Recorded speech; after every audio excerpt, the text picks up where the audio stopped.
We're back, bitch!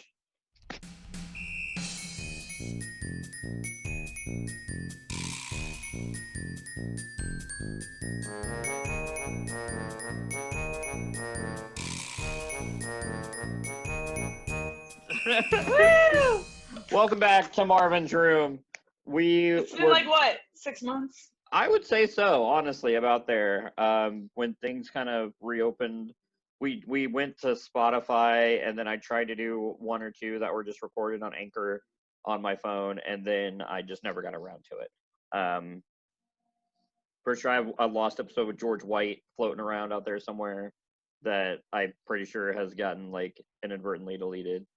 And but now we're back because COVID is kicking it even still, so everything's starting to stop again, and the world's going to hell, and we're all miserable. Donald Trump won't leave the fucking White House, even though he's lost like 5 times now, and everything is just bad forever, and the world is going to shit. But you know what we can take solace in are the various fictional worlds in which we can get lost and pretend like we can be in a place that's better. One of those being the Wizarding World of Harry Potter. And this has been a long time coming, the Pottercast. Yeah. So I have with me my very good friend, Kat Scott, here, who is my resident Harry Potter oracle, keeper of all Potter knowledge. I would not be surprised if she knows more about the Harry Potter universe than she who shall not be named, aka everyone's favorite TERF, J.K. Rowling. And oh, I forgot. We agreed. All the books were written by Shakira. Shakira is now the official author of all the Harry Potter books. So they're all written by Shakira. Until Shakira breaks our hearts and does something to get canceled. And in the event that we find out, we wake up tomorrow and the headline reads, "Investigation finds Shakira's hips do in fact lie." That's where we are. So I was really hoping you were going to make that joke. I can't do that and not make the joke. You know what I mean? I'm contractually obligated. I have a joke agent off to the side with a sniper on me at all times. If I don't need to have a talk with your joke agent because last couple months there, bud, you've been kind of sad. Wow. Oh, I thought you meant like jokes suck, and I was like, no, I've been sad. I was like, these jokes are. No, your jokes are like top notch. Jokes are fire. Like, I've just been in a bad place in life, as have we all. And but you know what's not a bad place? The Wizarding World of Harry Potter. I currently have up here the Ambient Worlds, ambient music and backgrounds of the Slytherin Common Room. That's my favorite one. I listen to it every night when I go to bed. In honor of Kat, who is in fact a Slytherin. I am a Hufflepuff, so maybe here in a little bit we might switch over to the Hufflepuff Common Room. I don't know. I was looking at the background, and the Hufflepuff Common Room background they use is kind of boring looking. Like, you wouldn't tell it's from Harry Potter. It just kind of looks like a castle. At least this has the Slytherin logo, like, right here. Yeah. You can see that? I don't know. I don't remember how to do the lighting for all this. I haven't done this in so long. I'm rusty. So this is kind of like a de-rust in a way. But, yeah. So, to put it in context, I have read 1.5 of the books. I have read all of Sorcerer's Stone and half of Chamber of Secrets, and then I got wildly sidetracked, and I just never went back to it because life got in the way, and then everything went bad and never stopped. I have, however, seen all the movies. I have played all the Lego Harry Potter games when they first came out back on the GameCube and such, and I have played Harry Potter and the Chamber of Secrets on the Game Boy Color, which plays like a turn-based RPG, like classic Final Fantasy. So there you go. Probably the one thing that I have experience with Harry Potter in that Kat doesn't is the Game Boy Color Final Fantasy style RPG of Harry Potter and the Chamber of Secrets. No, that would be fun. That would be fun though. I am now playing the Lego Harry Potter games on my Xbox 360 Steve, There you go. because I'm ancient and still have one of those. And it's super cute. My Harry Potter is 7 years old. And I picked up my first Harry Potter book at my library at Lost Creek Elementary School. And it ended. Like, I am old enough that I distinctly remember the Walden bookstore and picking up my books, and like when the movie started coming out, it was like my birthday present every year because they always came out around Christmas in December. My birthday's on the 30th, and so like we would find a way. Like it was so funny because they would coincide with the Lord of the Rings movies that were coming out. Mm-hmm. And so for those years, it was like it was a double treat because we were poor, so we didn't go very often. So it's like, but those years, it was like we go see Harry Potter for my birthday, and we would go see Lord of the Rings for my birthday. It was like it was like a birthday week. We would go and see those two movies. My dad would do that for us, and it was really awesome.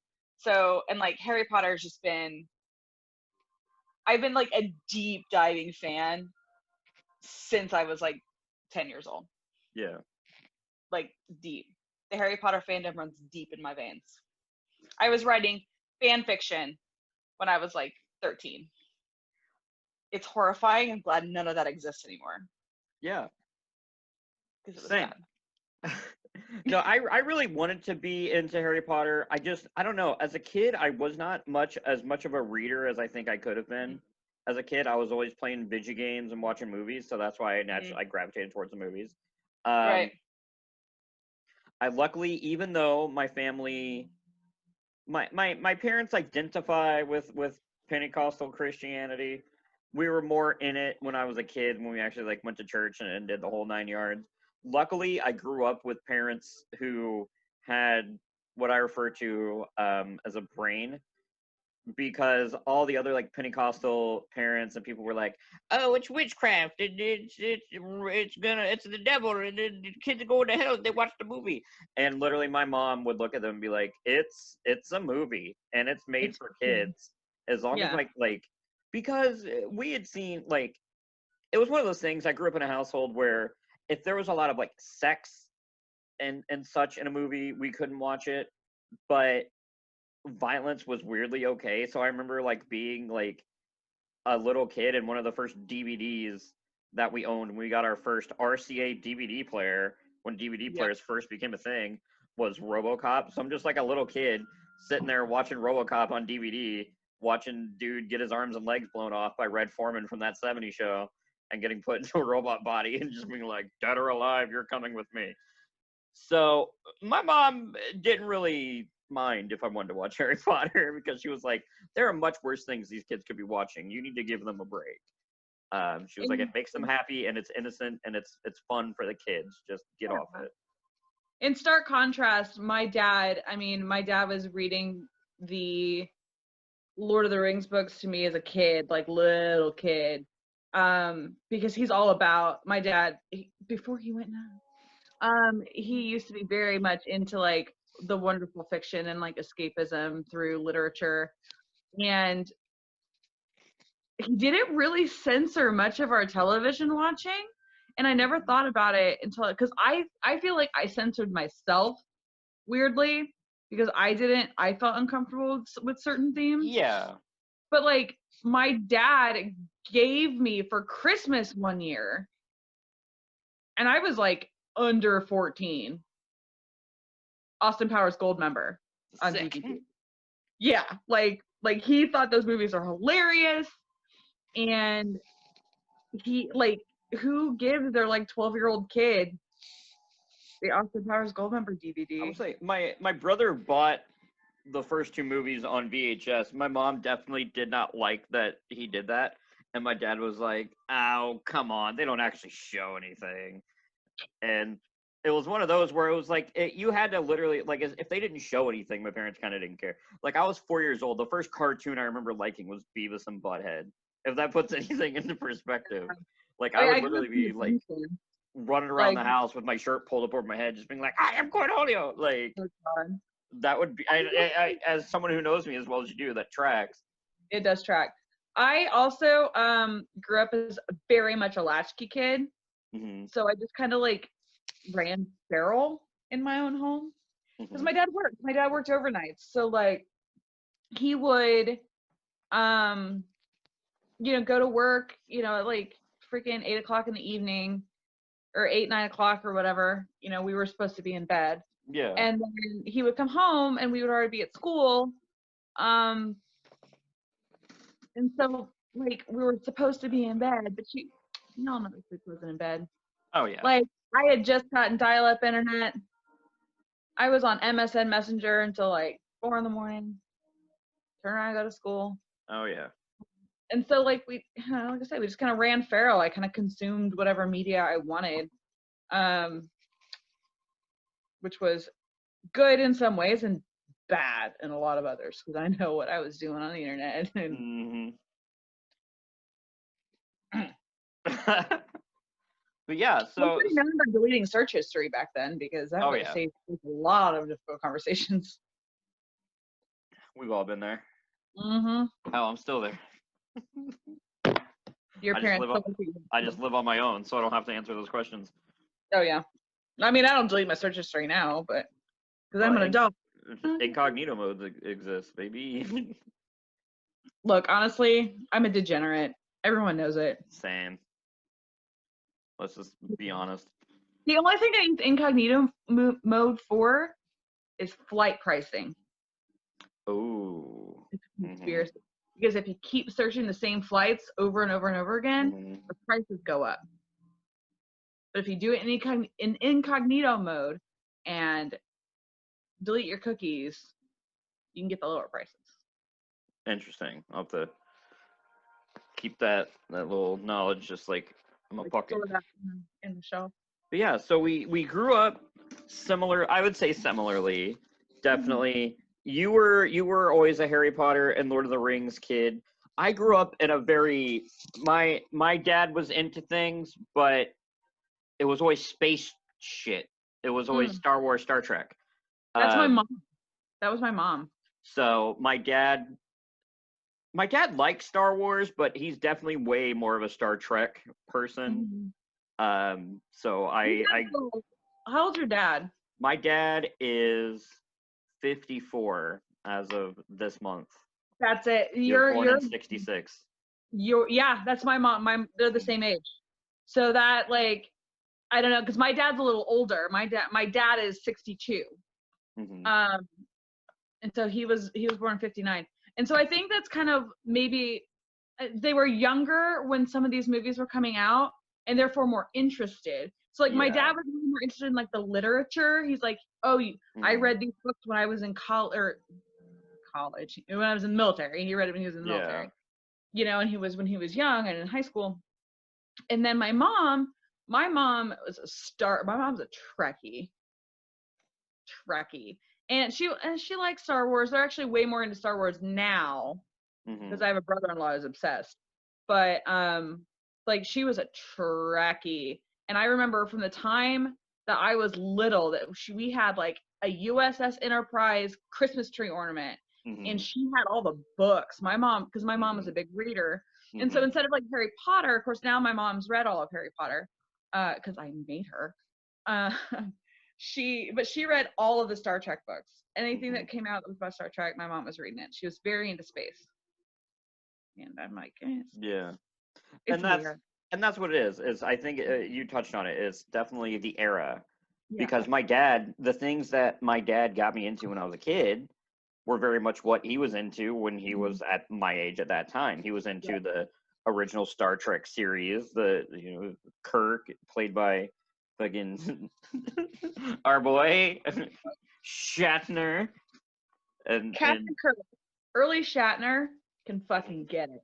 And then Leonard Nimoy, who also was very much involved with the works of Tolkien. Yes. Oh, it was George Takei.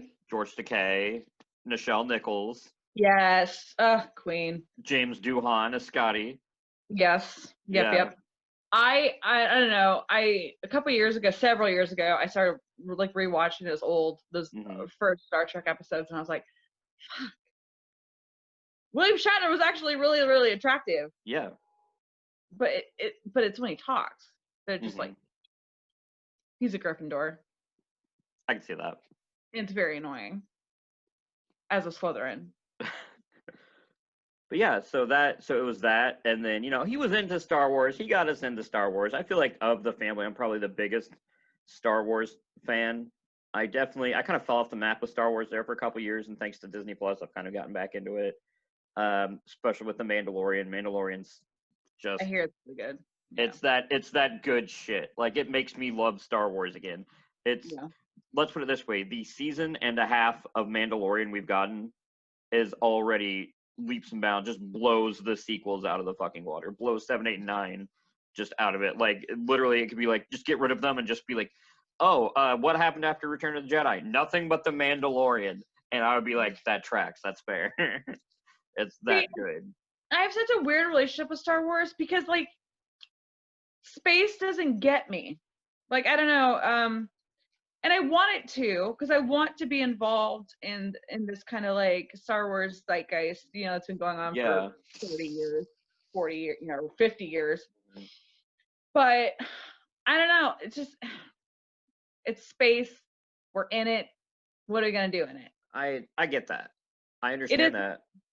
A lot of it is because I use literature for escapism, and I like things that feel like I could inject myself in it a little bit better. And so, like, I mean, Harry Potter doesn't feel as far away, as far removed.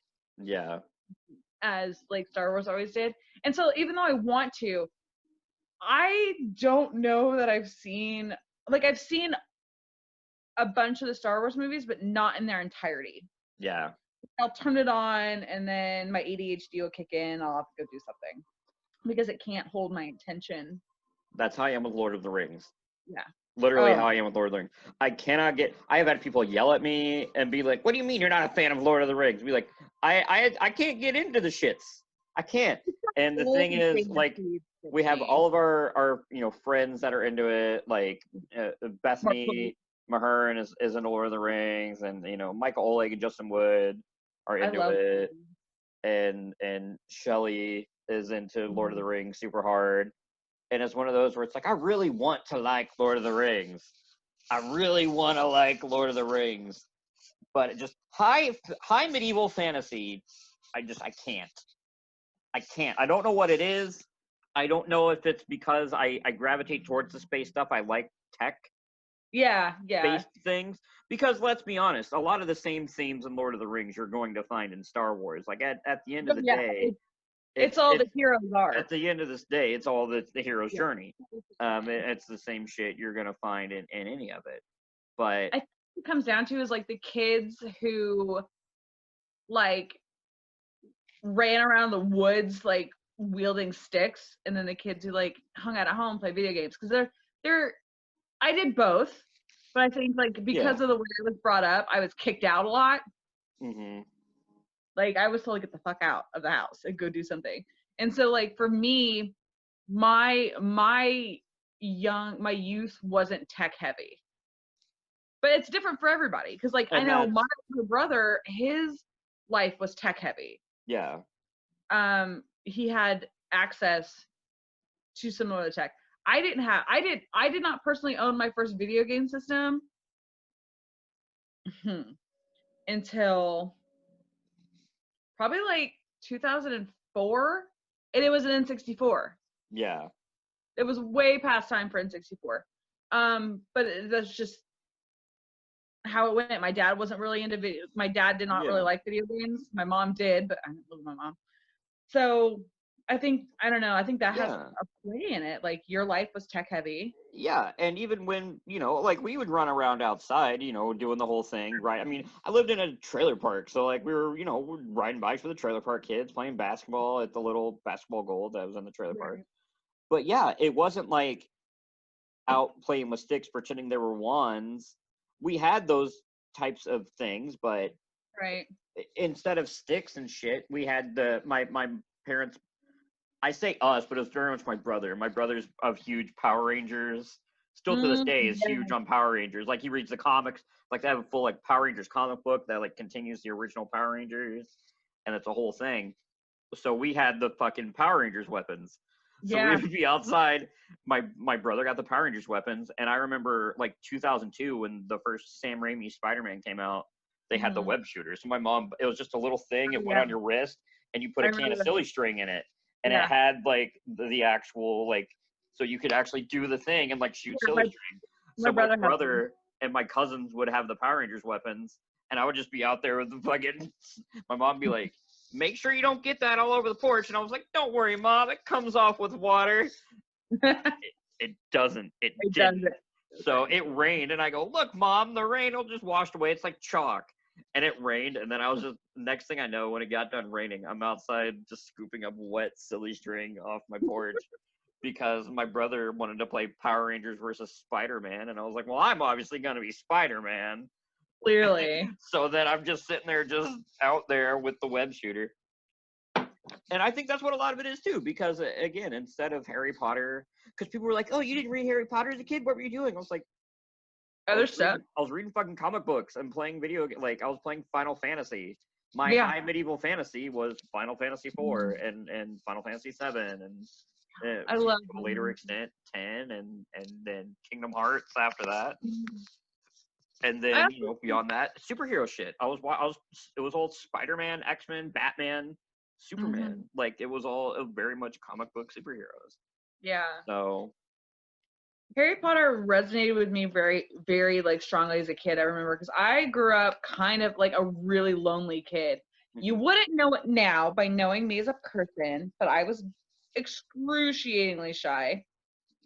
I feel like the people that are like that when they're kids are the ones that are the most outgoing as adults because you know what it's like and you know what you do and don't want societally.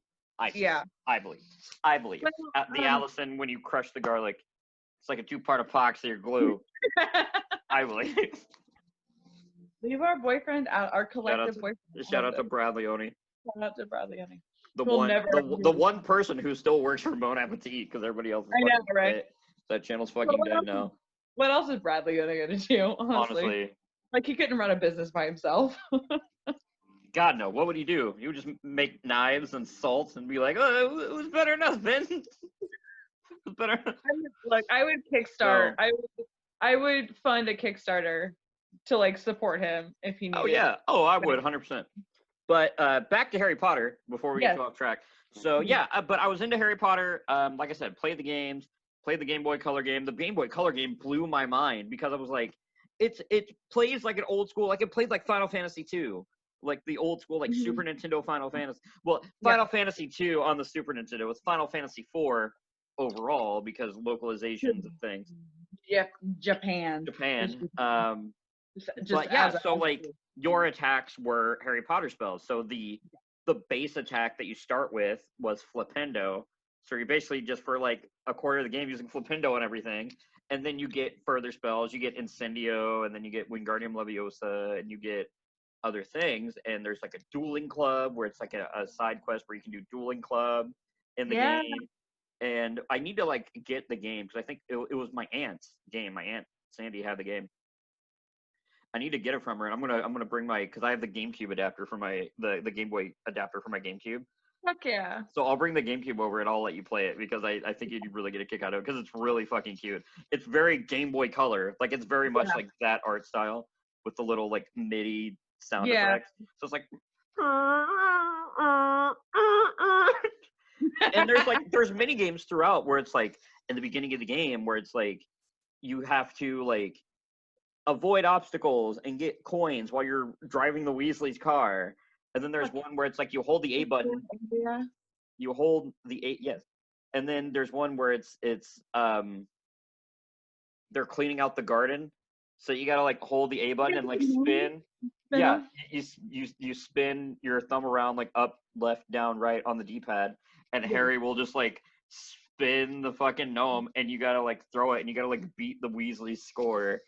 That's dope. So then you go to like Diagon Alley, and you get your books, and like so it takes you through the entire plot of Chamber of Secrets. It's really well done, and I was kind of sad they didn't make more like that. It was a one-off. They didn't even do Sorcerer's Stone like that. It was just a weird like random like offshoot company that they were just like, make a fucking game, and then to make it a really good RPG based on Harry Potter, and then they didn't do it for any of the other games, and it's just wild to me that this like one little just like gem exists. Like the other games, like they're all right. Yeah, but it's weird that this one they only did Chamber of Secrets like this, and none of the other ones. It's really weird to me. Yeah, So the Harry Potter games have been like lacking. Yeah. The only one I've ever had a good experience with is Quidditch for the original Xbox. And girl, let me tell you. Wait, they made a Quidditch game? They made just a straight up Quidditch game? Quidditch, it's all it was. That's it was sick. Yeah, it was kind of like almost like FIFA or something like that. Like honestly, I love that as an idea. That sounds really cool. My mom bought it for me. So I used to live like in the hills in Tennessee. Mm-hmm. We were real poor when I was like 19, 20 years old, living with my mom for a little while. We didn't have internet. And this was only like 10 years ago. No internet. So I spent my entire day just getting really fucking good because it was not easy. Like, it was not an easy game. The controls were a little clunky, but I spent just hours mastering this game. It sounds like so much fun. It was, because I could smash anybody.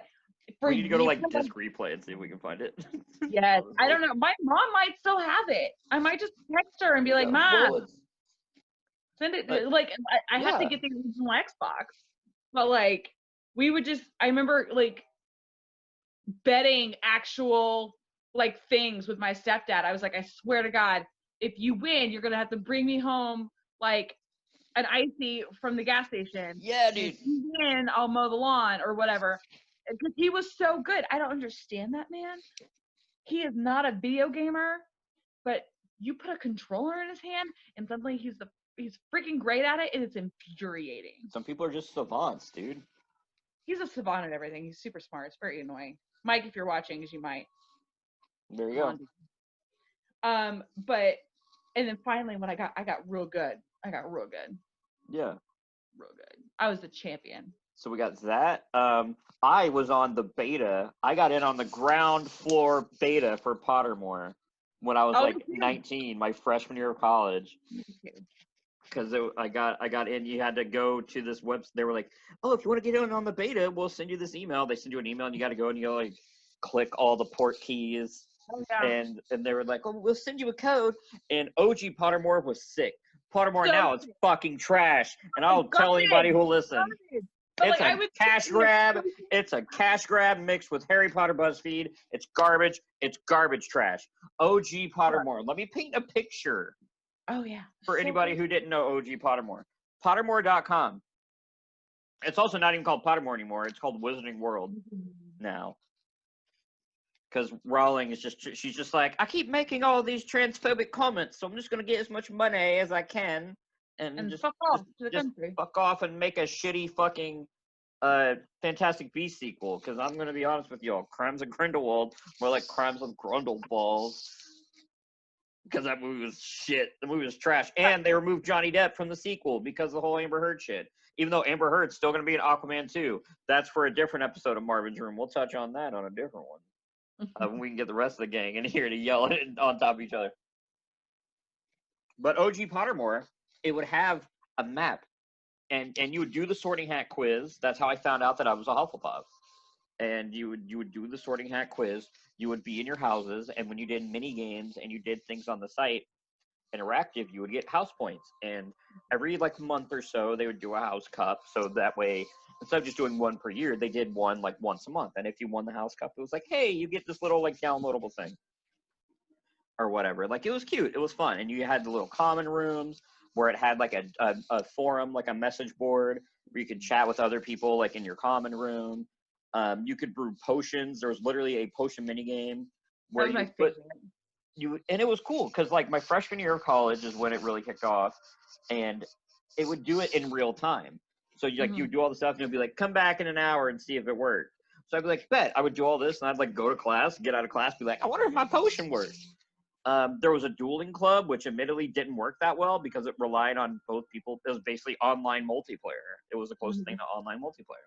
because you had to basically make sure the other person had a good connection, because it would basically be like, it was like playing online chess. It'd be like, all right, make your move. Now we'll see what they did. And then it had interactive modules for all of the books. It had story summaries. It had little mini games that you could play within it and clickables. It was Stephen Merchant Stephen Moffat, I think, did narration, and it was just really cool way to like relearn and it was books specifically, not even the movies.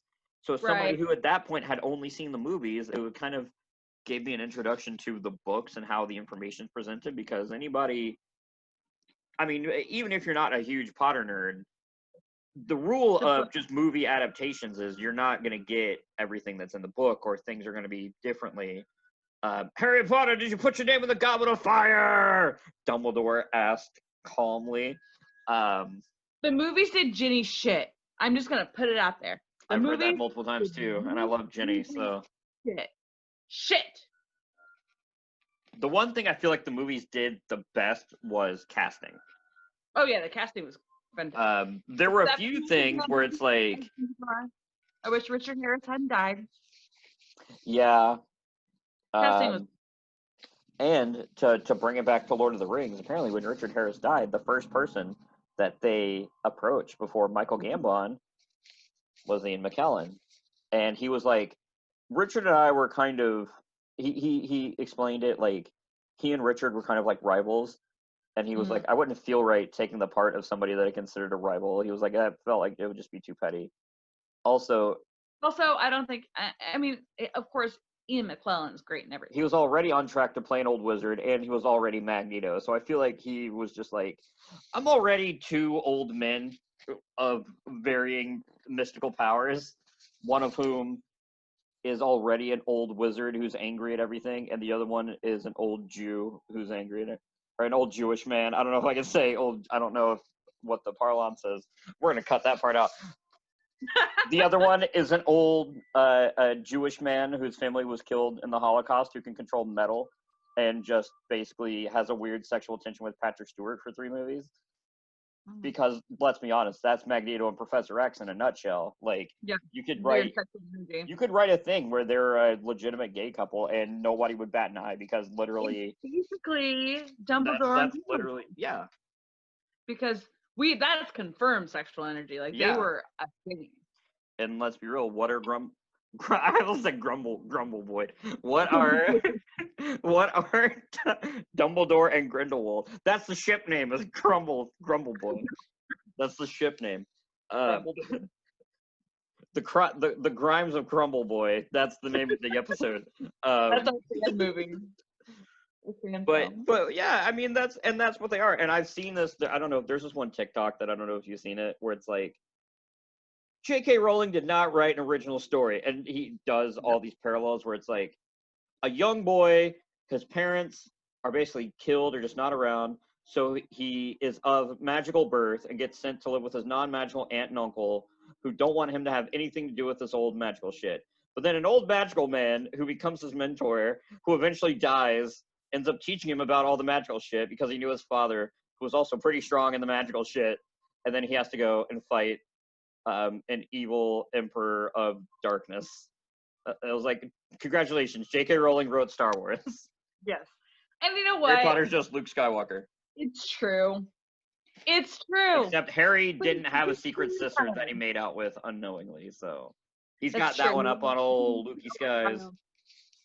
It's weird that this turfy woman like cut out like the creepiest part of Star Wars. Yeah.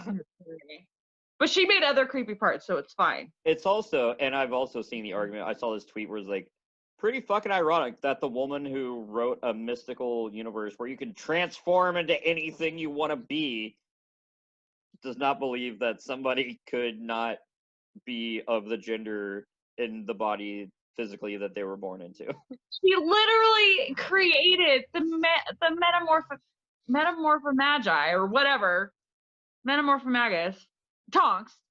Yeah. Who could literally change her appearance at will into anything she wanted. She has a freaking duck bill in the movie for a minute, and it's fine because it's magic. But Oh, if she had turned into a man, that would have stirred some shit. Oh She yeah. turned into a duck face. Could you imagine? Could you imagine instead of turning into a cat, like it's Professor McGonagall turns into a boy cat? Ooh, You just she's see, a tom cat instead of a tabby she's cat. Professor McGonagall, and then she just turns into a cat. You just see two little cat balls. Mr. Potter, and just swinging. Okay. I've had a little bit to drink. This is a drink-friendly podcast. Very drink-friendly podcast. But to bring it back, I was on the ground floor of Pottermore, as were you, and I had a wonderful time. I did not quite get into the Potter. So let's put it this way. Are there any fan theories, or is there anything specifically with Harry Potter that you want to talk about? Has anything been like burning in your brain? Hermione. You know. I know. About Draco Malfoy. Look. We're adults now. We've been to therapy. Legally. Levi and I have been to therapy. Legally adults, but yes, therapy. I should probably go back. You should go back. Make a note. So should I. Everybody should go back. Even if you're feeling good, go back. It's good just to make sure you're just maintaining a base level. Yeah, like, even if, because we're in a weird time. This is the little therapy parentheses. We're in a weird time. We all got weird thoughts. Just go check it with a therapist. Oh, just go. Just say hey. Just go. Check it out. Oh. Just therapist should be part of like a medical checkup. Oh you yeah. You pop in. You say hey. You go home. All right. And parentheses. Yeah, dog. Humans are crunchy and complicated, and we change. Oh, we're going to the bar, bitch. What?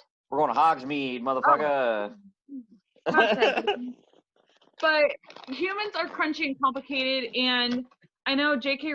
Rowling herself has like had some really like negative things to say about Draco Malfoy, which makes me think that like there was some bad boy that he's based on her ex-husband who left her, and she was like writing Harry Potter in a coffee shop while she was taking care of her like infant daughter by herself or whatever. Right. So she was jaded. She was a jaded bitch. But with the way she wrote Draco Malfoy is she wrote him as this like. Did somebody say Draco Malfoy? What? Every time I hear Draco Malfoy, I always think of the Star Kid production, Harry Potter musical, where it's just like, did somebody say Draco Malfoy? I'm young, I'm blonde, and I'm a racist. Because those musicals are just the best. And they're the best. They're just, even like all their musicals. The Potter ones, they did a Batman one, they did a Jafar-based one. It was just, they're all great. But yes, sorry, please continue. Fine. So like humans are crunchy and complicated, and we all kind of know, especially because like Levi and I live in the Midwest, we all know these people who come from extremely conservative backgrounds who just don't, they grew up to not vibe with their parents' shit anymore. And that shit happens. It's called emotional growth. And it happens. And I think that that's something that it's very slow to take up because it's like Snoop Dogg, get out of here. I'm trying to listen to the Hogsmeade. Like fucking YouTube, man, I swear to God. There we go. Okay. Never mind, we're back. Snoop Dogg was just aporizzled. He was like, hey man, it's the D-O-double-G. I'm the new Defense Against the Dank Arts professor. Herbology. Yo, Snoop Dogg. It's Professor D-O-double-G. I'm the herbology professor, little homie. I think it works so well with Professor Sprout. They'd be so cute. It's like it would just be like his videos with Martha Stewart. All right, I gotta keep talking. I gotta turn a fan on. It's warm in here, surprisingly. Okay. So I don't know. Basically, my entire thing with Draco Malfoy, which is the biggest beef I have with Harry Potter, because he was done so dirty, and it's not because like I'm attracted to Tom Felton or any of that crap. It's because you have a crunchy character who has so much more room for this like really beautiful emotional development. And as an adult, I want to see that. I want to see characters who really redeem themselves from their evil, because we get Professor fucking Snape and his bullshit and his redemption. And now I have a machine gun. He's just a sim for Lily Evans, and if Neville Longbottom had been the chosen one, he would have been the most loyal Death Eater on the planet. Oh yeah. Or Big hundo. even better, I saw a TikTok that was like, what if Lily and James Potter had a daughter that looked like Lily? How fucking creepy would Snape have been at that point? Oh, that would have just been "Don't Stand So Close to Me" by Sting and the Police. Exactly. Fucking creepy. Like, Snape is not a good person. He is evil. He is vile. Yeah, no, Snape sucks, dog. Reason. Like, literally, even, like, I don't know if it's the same in the book, because, again, spoilers. Also, spoilers for all of Harry Potter. Spoilers. You shouldn't be watching this if you didn't want Harry Potter spoilers. The shit's been out for years. What are you doing with your life? That's my Kev Smith moment. Just be like, spoilers, kids. Except I'm not nearly high enough for this shit to be Kevin Smith. Speaking of that. But yeah, Anyway. dude, fucking Snape is Snape is just shit. Bullshit. He is, dude. Because here's the thing. Harry, man, he's just trying to live, dog. Literally and physically. He's just trying to live. He's just trying to do his thing. He's just trying to, like, he literally was just living under stairs for 10 years. And then all of a sudden, fucking Macho Man Randy Savage shows up and just like, oh yeah, you're a wizard. Yeah. Snap into a Hogwarts. Yeah. Also, that's my headcanon is Hagrid is just the Macho Man. Also, let it, you got me started. You got me fucking started. Harry Potter himself as a character is so fucking boring. He is. He's the shonen protagonist. He's Goku. Goku does not have character development. Well, it's like that whole trope, you know, they talk about this a lot in Twilight, how like Bella Swan has no personality because she's made to be like a vessel for people to inject themselves into and like become part of the story, right? But I feel like in Harry Potter, there's no room. I struggle because I'm an adult now and I've read like a lot of adult fiction where they don't do this. Like the only thing that's second in my heart or close first in my heart to Harry Potter is Terry Goodkind Sort of True series. Every single one of his characters are completely fleshed out human beings. And so that whole concept of having kind of a vacuous character to kind of imprint yourself on. I mean, I'm 30 now, you know, when I was 12, it was nice, but I'm like, now I'm 30. I'm like, no, I want to know what this person's thinking and feeling at every given moment. But with Harry, he's nothing. That's the same right. It's the thing is where he's that lawful good who exists to make everyone around him better. Right. That's the complaint. Well, again, if you want to look at like anime, Dragon Ball Z, Goku is that. Goku does not have character development ever throughout Dragon Ball Z. He is Goku. The only thing that changes is the various levels of Super Saiyan. But Goku as a character does not change. He's this indomitable force of good who fights for his family and just wants to get stronger. It's not even also in a lot of the dubs in Dragon Ball Z. It's all like, I'm fighting to protect the Earth. In the original Japanese, and even they do this in Dragon Ball Super in the new series, Goku doesn't really want to be a hero. He's not out to like be a hero. He's just like, I want to keep fighting stronger people and just get stronger. And I want to see just how strong I can get. That's Goku's personality is fight. Yeah. But then you get characters like Vegeta, who starts off as a literal villain, who then becomes an anti-hero, who then becomes a legitimate hero because he marries Bulma, has Trunks. Like, he is very much like, if Malfoy had become an actual like hero by the end of the story, he would very much have been the Vegeta, because he would have been that big rival who rivaled Harry in ability and power, but was just on the opposite alignment. Heidi's snoring really loudly. I'm so sorry. I can't hear her. No, you're good. Where is she? Heidi! Good. And also, I needed that combo breaker, so I was literally on a rant about Dragon Ball Z on a Harry Potter podcast. But it is very much that same way.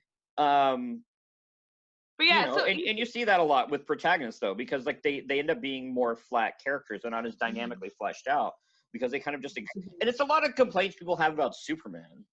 Superman with a bad Superman with a bad writer, that's what he becomes. If you get good stories with good writers, Superman is really fleshed out.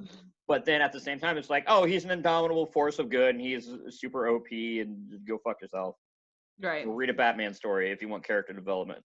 Yes, and that's like, Like, now that I'm then, like, now that I'm an adult, and like I won't even say an adult because I read like like I mentioned Sword of Truth series. I read that when I was 16, but like I felt like I needed to see things from another person's perspective, not from a perspective of myself. Gonna be eating on screen.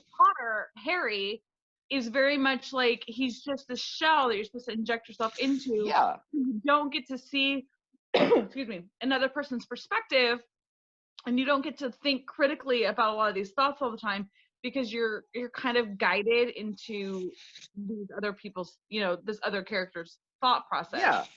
Yeah. It's very much, and it's very much that is, it's, I want kids to be able to see themselves as Harry. It's the whole reason why Nintendo, Granger, even though everybody calls him Link, the whole reason Nintendo made it so you can name your own character in Legend of Zelda is because for that reason. They were like, we wanted anybody to be able to inject themselves into the protagonist. For sure. So when you have that, though, you run the risk of not having a dynamic, developed protagonist. And Harry, I agree, very much is not that. It's literally, he's just like, oh, I'm a wizard. And then he's just like, I'm still wizarding. I don't want to go home. I want to go. Rebellion. Like Harry's character development is, oh, I'm 17 and I don't hate my aunt and uncle anymore, even though they're still like, and it was only because Petunia decided just to not be fucking trash anymore. For like 5 minutes. She was just like, look, I love my sister. Sorry about the last forever. And he's just like, okay, all right. And then Dudley's just like, hey man, you saved my life. Sorry, I fucking was a I don't dickhole. care with his face. Yeah, and he's just like, all right, Big D. Big D. Which I was like, rolling. Kind of sus. Unless you're putting and the kids table after it, in which case he's in a ska band at that point. Oh yeah, Big D, the kid from Boston, yeah. Big D in the Boston. Well, no, Big D and the kids. Yeah, they're from Boston. Yeah. I definitely feel like I have to check myself before you wreck yourself and shut up. I have to check myself and just remind myself that like these are kids' books. They're written for like kids and preteens, but they resonate so hard as an adult because they do face those like very identifiable themes that we all face. It deals with love and family and father figures and parental authority figures and evil as a whole, and then you get into like, don't get me started on like the Ministry of Magic and don't get me fucking started.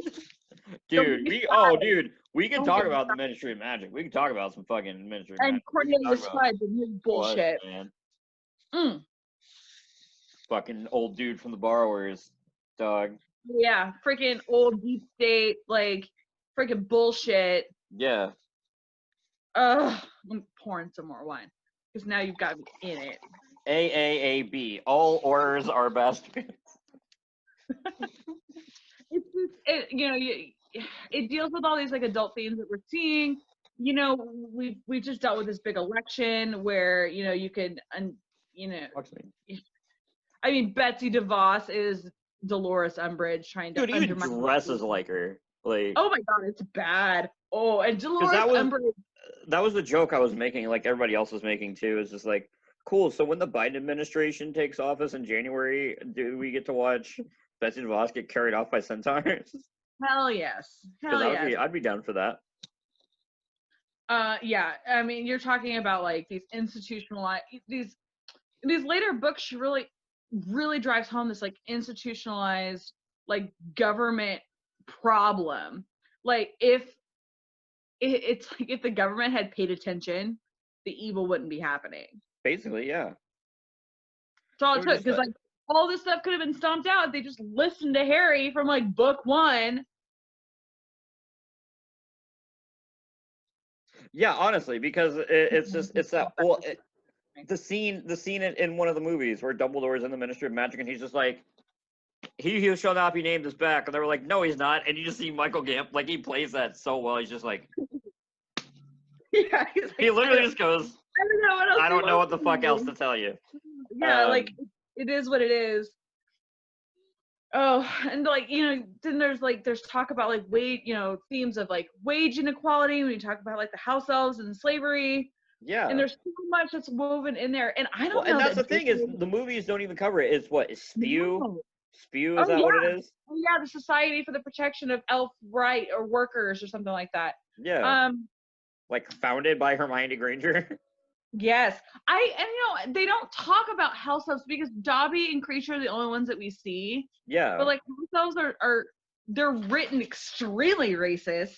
They're like complicit slaves who know nothing else but work, and they reject payment. Like Dobby is a freak for wanting like fair compensation and like to be a free elf. So they're like, oh no, that's our job, master. We want to be slaves. Like that's super racist. She's a problematic writer. Yeah. That's why she's had the Wizarding World taken away from her. The fans have said, fuck you. Yeah. We're done. And now we're writing it. So And also Grindelwald was a shit ass movie, and I'll tell that to anybody who will listen. I think I saw the first Fantastic Beasts, but only because I really love Eddie Redmayne. He's so precious. I like the first Fantastic Beasts. The second one, just the story just falls apart, like literally. And it sucks because There's a part where like Grindelwald's just like, "Hey, we're gonna start killing all the fucking mudbloods or whatever, and like fuck off." And literally everybody in this crowd is just like, "Fuck yeah, dude!" Let's just, like everybody's into it except for Newt Scamander and like the heroes. Yeah. And it's just like, I like think there'd be a couple other people that'd be like, what are you doing? what is this man's up to, dog? I personally want to learn more about Ilvermorny. I really hope that gets fleshed out more. I've read some stuff on Wizarding World. Yeah. I've seen about like the founding of Ilvermorny, hoping it would be a nice original story, but nope. It all boils down to another fucking descendant of Salazar Slytherin. So it's just like, all right, thanks. Do it in a really cool way. Like, I don't know if you've watched. I'll send you a couple links. There's a couple. I watched a YouTube video that talked about it. That was really well done. Oh, I forget the name of the dude, but it was like a deep dive. Like folklore, maybe, or I think that's what it was. Because it had like not really animated, but it had like illustrations. It was so good. And it explained like Puckwudgie and Thunderhawk and Thundercats. I forget. Yeah, Horn Serpent. Horn Serpent, Puckwudgie. Thunderhawk. Thunderbird. Or no, maybe it's Thunderhawk. I don't know. It's the bird that was in Fantastic Beasts. Is also one of the totems. And then there was hey Google. I do not what know. What are the 4 houses at Ilvermorny? According to Time magazine, just Shut as up. fans of the Harry Potter series have been able Horn to Serpent, themselves Wampus, into a Puckwudgie, and Hogwarts house, Thunderbird. now they can Wampus is like the panther, like the cat. Yeah, Catty Wampus, if you will. Fuck. But I love the way they do it because instead of a sorting hat, they have 4 like wooden totems. Yeah, but and I don't know. The student like stands in the middle, and basically they move if they're like, "Hey, we want the student." They like light up, yeah. And then if the student doesn't want that though, they can just be like, "I'm going over here," and they'll just be like, "All right, bet."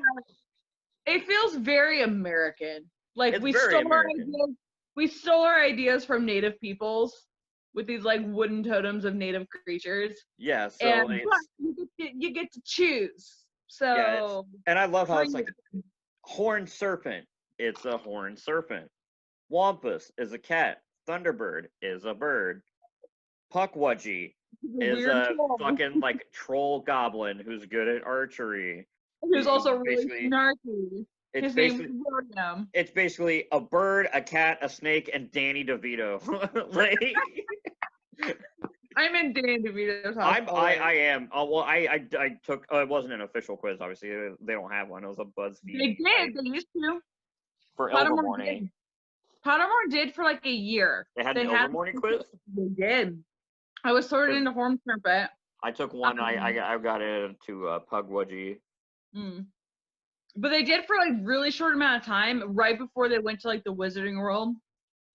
They did. So I was trying to find the old because I went on like the Wayback Machine, which is like a website where you can play like old, like out of date websites.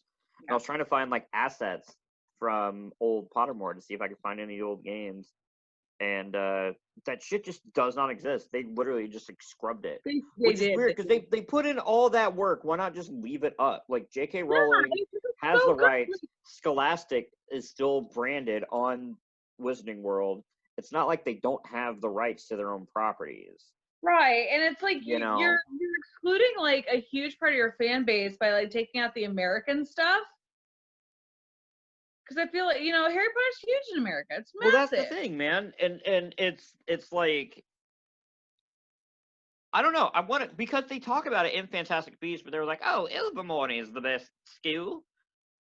I don't know why I did that accent because they're just in New York. They're just like, "Oh, you know." He's like, "Oh," they're like, "Oh, it's Hogwarts," and he's like, "Oh, hogwash." And it's like, "Oh, bulletin. This just in: Ilvermorny School for Witchcraft and Wizardry." I hate what's happening right now. Yeah, that's fine. I'll stop. But I want to learn more. Did Ben Franklin go to Ilvermorny? Did No, Ben Franklin went to the school for syphilis and learned how to fuck French horse. was he? I feel like of any of the founding fathers, if anyone was even like a Muggle who had good relations with Nomad, as we're known in the States, across the pond. Yeah. I feel like if anybody was a Nomad who was like chill with wizards, it'd be Benjamin Franklin. Like I feel like Ben Franklin, like he fucked Helga Hufflepuff somehow. Like Franklin found a way. Literally, there's entire documentaries where it's like Ben Franklin had a secret pirate fleet that nobody knew about until we found these records like 50 years ago. So here's a question for you. What is your? We all know what my non-canon ship is. We all know it's a thing. Okay. I'm Hermione, Draco Hermione. I will die on this ship. I will sink like the pirate I am. What's yours? What's your non-canon ship? Non-canon. So ignore the terrible epilogue where they aged everybody horribly in the movies. Yeah, like, they definitely. They're only like 30. They're only like maybe broaching 40, if that. I love how they couldn't make them look older, and then not but like 4 or 5 years later, we're like, we made Robert Downey Jr. look like he was 22 again. Yeah, right. In fucking Civil War, Captain America Civil War. Them look so ridiculously old, and like I think now it's like Marvel's just like, hold my beer. Yeah, right. Okay, non-canon. I don't know. Non-canon ships, it's not really something that I think about. Because you're a man. Put it that way. I mean, I don't know. I just don't think about it. Non-canon anything. Because honestly, the people I guess Harry and Hermione, I don't know. The personalities don't match. It's just the first one I thought of. I'm not okay. Fine. Snape and Dumbledore. Fine, that's better. That's at least better. I don't know, man. The thing is, like, when you look at compatibility, J.K. Rowling fucked it up. Fucked that bad. Ginny's not straight. She's bi. She's bi. She seems like a chaotic bi to me. At minimum, she's bi. She grew up in a household full of men. I mean, that doesn't mean anything. No, but I don't know. Just the Ginny that we're given this strong, tough, powerful, snarky ass woman. I will say, Ginny. Ginny does strike me as a chaotic bi. I always felt like Ginny is. I had this conversation, and I don't know. Maybe for people listening and watching, Levi and I are both like cis straight people. So maybe we don't have the grounds to stand on here. But I did speak to my super gay best friend, and she's like, oh no, Ginny's not straight. I was like, you know what? I agree. So I'm going to jump on that ship too, because I understand it. If it's the best friend who I think it is, then I believe her and agree with her 100%.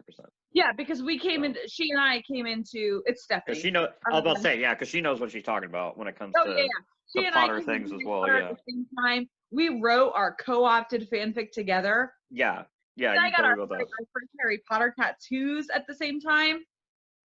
It may or may not have been in her living room at the time. We get it. We have the same, very similar Harry Potter opinions. And she's like, Ginny's not straight. I was like, all right, I'm with it. Of course, she's like, maybe Ginny and Hermione. And I'm like, I think Hermione may have gone through a bit of a phase.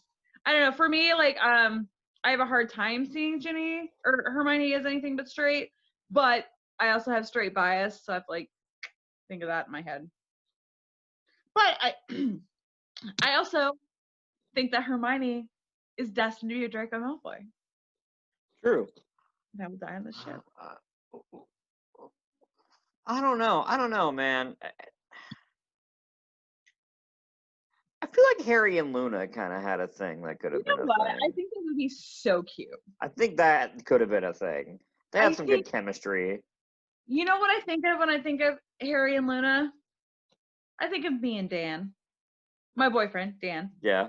Dan Dundas, who you can follow on Blogspot at oneandundus.blogspot. Is it Blogspot or is it Wix? No, I think he bought the domain. Is it just So One and Dundas? oneanddundus.com, or it's either One and Dundas, like the number W or ONE and Dundas, DUNDAS. You can Google him. He writes about sports. He's a big sports guy. If you're into football, if you're into sports, go follow him. He's precious and wonderful. Yes, oneanddundus.com. He has the domain. He writes about sports, 90s nostalgia. We need to get him on the fucking show. We can talk about sports and the Macho Man, Randy Savage. He doesn't know anything about sports, and I don't think he knows anything about Macho Man or Randy Savage. He might. Fair enough. He might. No, with Dan, it would be SNL sketches and Blues Brothers. So that's what Dan and I would talk about. So look forward to that. Pressure Dan to get on the podcast, and we can just He's a Libra. We can just bro out about our mutual love of the Blues Brothers. He's so precious. But yeah, so that's what I see, because like Dan's pretty. Oh, he's gonna hate it if he sees this. He's pretty straight, white, and boring. He is also kind of white rice. And as Luna, I'm a little bit off of my rocker. Yeah, I can see that. I'm a little spicy, and like, I said something to him today about how I think I dream in other dimensions. He goes, okay, and with that, we're gonna change the subject. But yeah, dude, you know what? I think that's my Harry and Luna. That's a good one. That's the hill I'm gonna die on. I like those. For years I followed. I got all my fan fiction from one website because I could figure out how to navigate it, because I am not super tech savvy. The layout was easy, and it was portkey.org. But portkey.org followed very specific ships. Like, you didn't they didn't have cross categories. Mm-hmm. It was only Harry, Harmony, or Ron and Luna, which I think that's And it was Draco Ginny, which I also find compelling. And then James and Lily. And those are the only 4 ships that this particular website dealt in. So that was my early fan fiction influence. Which I'm not a Harry Hermione person.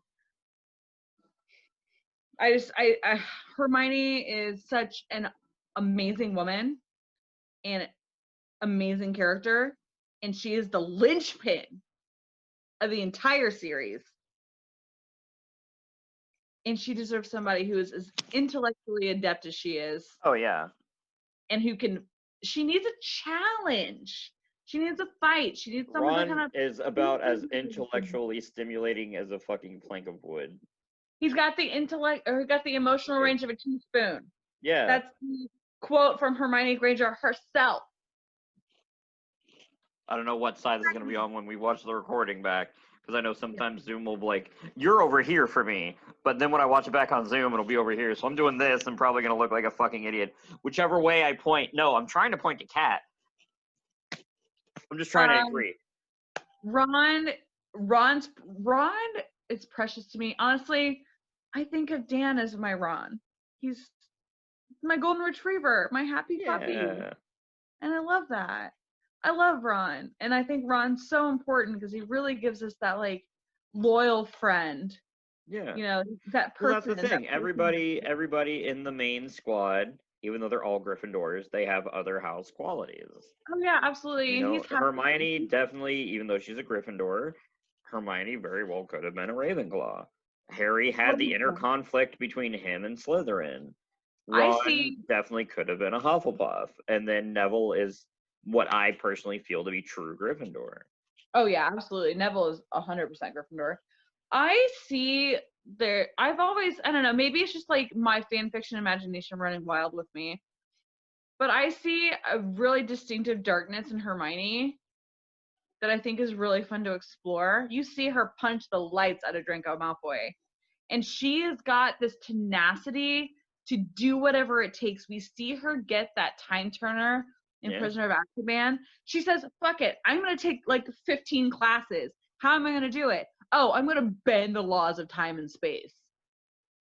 At the same time, though, that's a very like intellectual, like super nerd shit thing to do. Yes. Which I would argue is just as equally a Ravenclaw energy. Like a 4-house quality, because she's also got that like that loyalty and that like warmth and that openness and that friendship in her. I don't know. Hermione might be like, you know, the full squad. Because I would say the punch in the face is probably a little more Gryffindor, to be honest, because it wasn't so much that like, it wasn't like the ambition or like, you know, the stereotype, the bad rap they get where it's like, I'm better than you, I know it. Malfoy was in her face, so she was like, all right, I'm just, it was like, it's Chappelle's show, she's Charlie Murphy, he's just like, I had to cut him off with the front, I did, you know, Rick James, tried to get a little too familiar, I had to whoop his ass. I don't know, I just think that Hermione, like there's something about Hermione in me that, she's also like she's really the only character, the only Muggle-born character that we really get to know. Also and true. I think there's a lot of that in her, where, you know, we as humans, I think that there's a dark, you know, there's a darkness to everybody. Darkness. And I think, you know, there's just something about her that I think that like she could make a tough decision. She would make a tough decision. You know, if you go with this nuke. She could nuke Ilvermorny if she had to. Yes, exactly. I think that like if she had to make a tough choice of like, okay, do I push one person in front of a train to save 20, or do I let everybody, or you know, waste resources and time and probably not save everybody? Like I think she would push that one person in front of a train. So, Neville Longbottom. Precious bean. Why is he the best and should have been better treated at the end? Because honestly, the actor in the movies really grew into himself, and then he kills Nagini. Boy should be clapping cheeks. Discuss. Have you seen Matthew Lewis now? He is absolutely clapping cheeks. I haven't seen, you know, a lot of the Harry Potter cast who I've seen and stuff. Fucking Dudley Dursley is getting work, dog. He was in the Devil. He was in Devil All the Time on Netflix. Oh, I showed Dan. I was like, Dan, he's so good. Because you know, I got Dan to watch the first Harry Potter movie. Yeah. He's 38 years old. I got to watch first. He liked it. He was a jock. What are we gonna do, Dan? He was sportsing, man.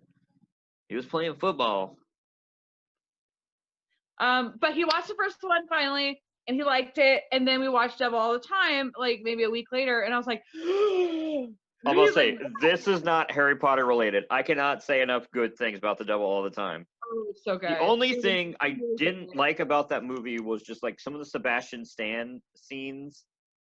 It took me a while to realize that was Sebastian Stan. I was like, I know motherfucker. Who is dragged on for me a little. I was like, because I want to get back to Tom Holland. Tom Holland's so good in that movie.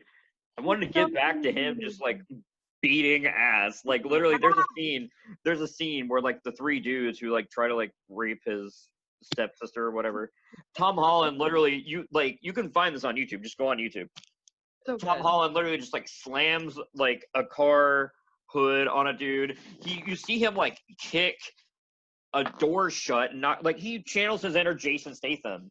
Like dude It's goes so full like the transporter. Like Tom Holland beats ass. I was like, I want that Spider-Man. Give me that Spider-Man, dude. Like Tom Holland just like not giving a shit. Like black suit, like when he gets the Venom suit, that's the Tom Holland I want to see. Where we get the crossover eventually, where he gets the suit and then eventually goes back to Eddie Brock and then we get Venom, which is rumored that may be Venom 2 because Spirit Halloween has suits with the logo. And this is the only I'm not gonna derail it with Marvel. But Spirit Halloween has a listing on their website for officially licensed costumes for Venom 2. And it's a Venom costume. And in the first Venom, he doesn't have the Spider-Man logo or anything because they don't reference Spider-Man. But this costume for Venom 2 has the veins that are on the original from the first movie, but it has the spider logo.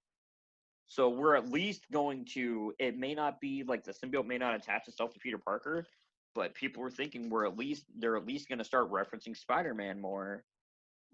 So we'll get to maybe see Tom Holland and Tom Hardy face I'm off. also, on top of being a Harry Potter fan, I'm also I love Marvel. Marvel's great. So and then we I think still have Woody Harrelson as Carnage. So we might get our because that was my favorite video game as a kid was Super Nintendo's Spider-Man and Venom Maximum Carnage, where like player 1 could be Spider-Man and player 2 could be Venom, and it was just a side-scrolling beat 'em up. My favorite Super Nintendo was Final Fantasy 3, which is 6th in Japan. Which has Terra, Rock, my favorite one of my favorite final villain themes, Dancing Mad, Kefka's theme.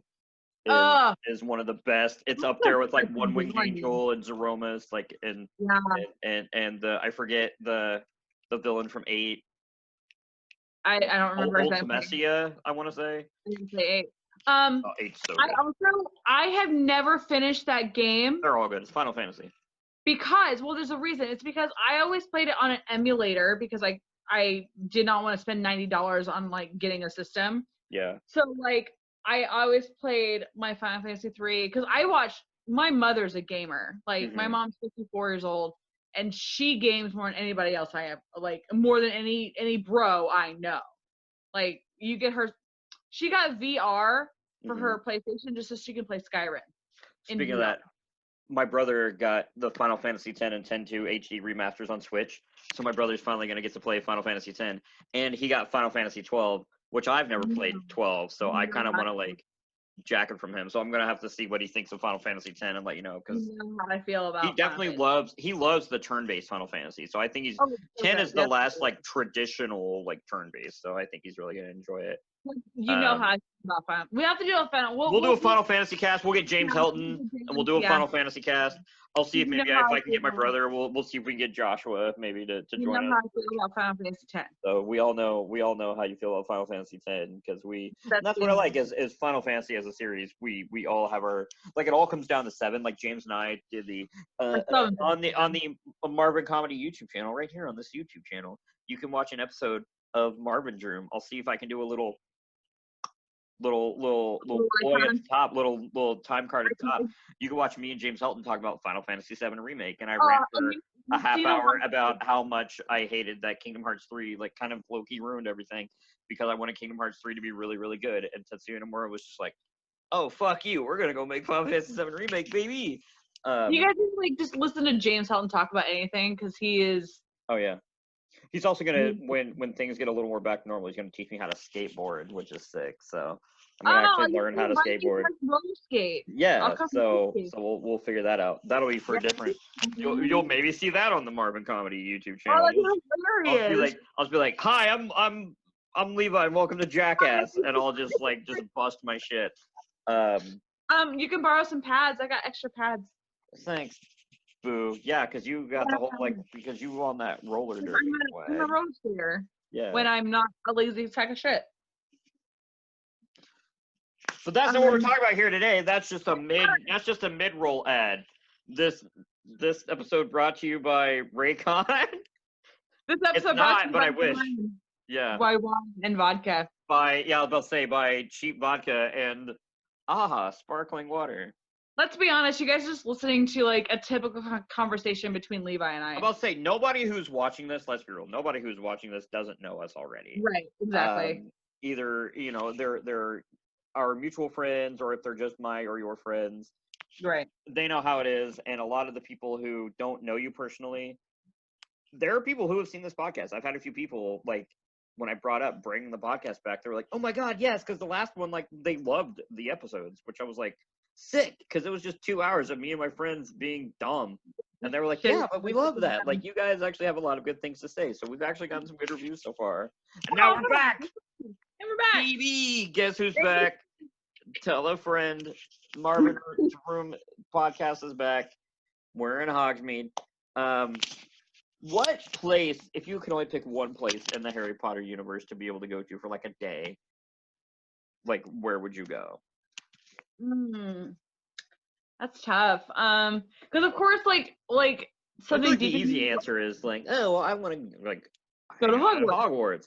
But at the same time, it's like it's a castle, dog. The fuck you gonna do? Like if I'm not a student there, I'm not gonna get much out of it, right? Like I feel like I'd rather go to like Diagon Alley, or I'd go to like Hogsmeade. Yeah. We should go to Hogsmeade. I said we should. Like it's an actual thing that we can do. We should go to Hogsmeade and get fucked up and just be like just go hang out. And like we wouldn't hang at the Three Broomsticks because that's like the popular joint. We drink butterbeer and fucking just. Yeah, we would totally hang at the Hogshead. And be we like would that drink one wizard in the movies where he's reading a quantum physics book and just like stirring his coffee without even looking at it. Oh, that's still if I had to pick one place, honestly, I really want to check out Beaubaton. Okay. I really, because I don't know, I have it. I have this thing with France. Because I was there last year. I have this thing with France, and there's something like I love that like. Because like, we've seen so much of Hogwarts now. It's a castle in Scotland. We've seen it. We've all watched out. If you haven't watched Outlander, Levi, go fucking watch Outlander. If you guys haven't watched Outlander, go watch Outlander. If you haven't watched Highlander, go watch Highlander. For a series that has so many sequels, it's ironic that the catchphrase is there can only be one. I will say, of the Highlander media, the anime that was on Sci-Fi Channel in like 2008, 2009, good shit. It's just a mini series, like 6 episodes. Really fucking good. It still follows Colin MacLeod of the Clan MacLeod. So it follows the same character that we follow in the Highlander movies. It's good shit. That being said, the final quickening, Again, Kat, if you haven't seen Highlander, we're gonna watch Highlander because that's Christopher Lambert is OG Raiden from Mortal Kombat, the movie. So if you were to visit a place in the Wizarding World, I say Beaubaton. I'm really interested in Beaubaton. What about you? To be quite honest, I would really like to check out the Weasley's joke shop, the Weasley store. Oh, the Burrow. And I feel like that would be fun. The Burrow would be see what kind of just like crazy shit I could get. Oh yeah, like I love this like wonderful fan theory that's out there that like.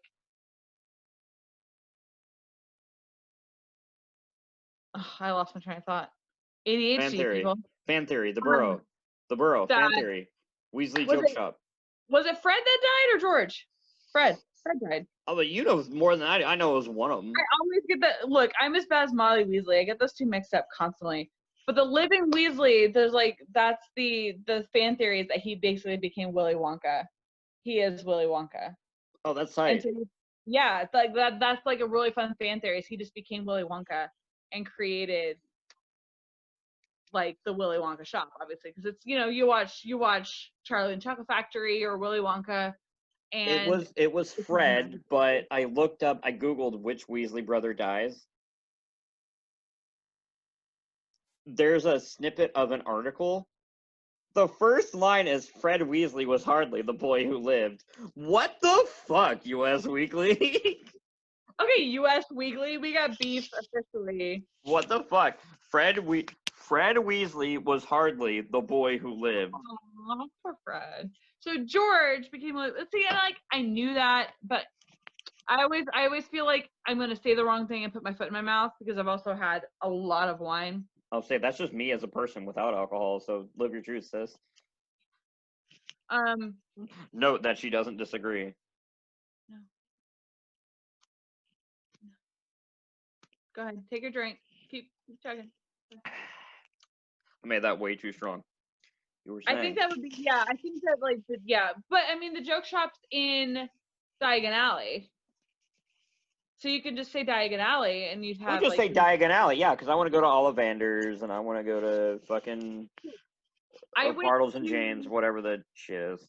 Yes. The bookstore. And Florian Fortescue's ice cream shop. Mm-hmm. What we're saying is we want to go to Universal. We just need Bethany Mahurin to take us to Universal and show us around. Dan has promised to take me next year. Because we want to go on a vacation next year. Because, you know, Dan and I have been together for 5 years and never gone on an actual vacation. We've gone on like a weekend trip. Yeah. We've never. But never like gone on vacation. So you're going full like the Go-Go's. Like, vacation's all I ever wanted. Vacation, happy getaway. Vacation. Karaoke. Tolly's Bar and Grill. Fridays at 9 after comedy. We have 2 comedy nights left. Levi and I sing a lot of karaoke together if you guys are really interested in this dynamic. That too.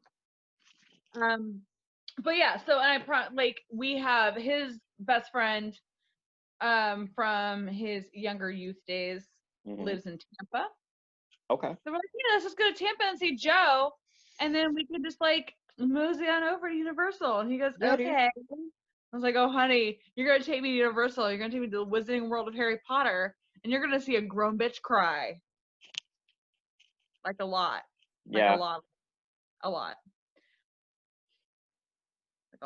That would be me if I ever got to go to the new Star Wars area of Disney and do the lightsaber ceremony.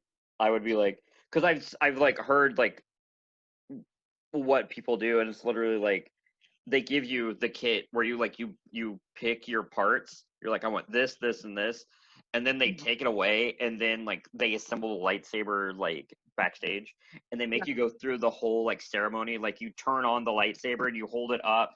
And you like take a Jedi oath, and I'm like, if I did that, I would, because like they turn the lights down, so like everybody turns their lightsabers on at the same time, so all you see is the light of the lightsabers. That's so good. I would honestly, legitimately cry because they also have the lightsaber parts from the Jedi Fallen Order video game, which is also real good.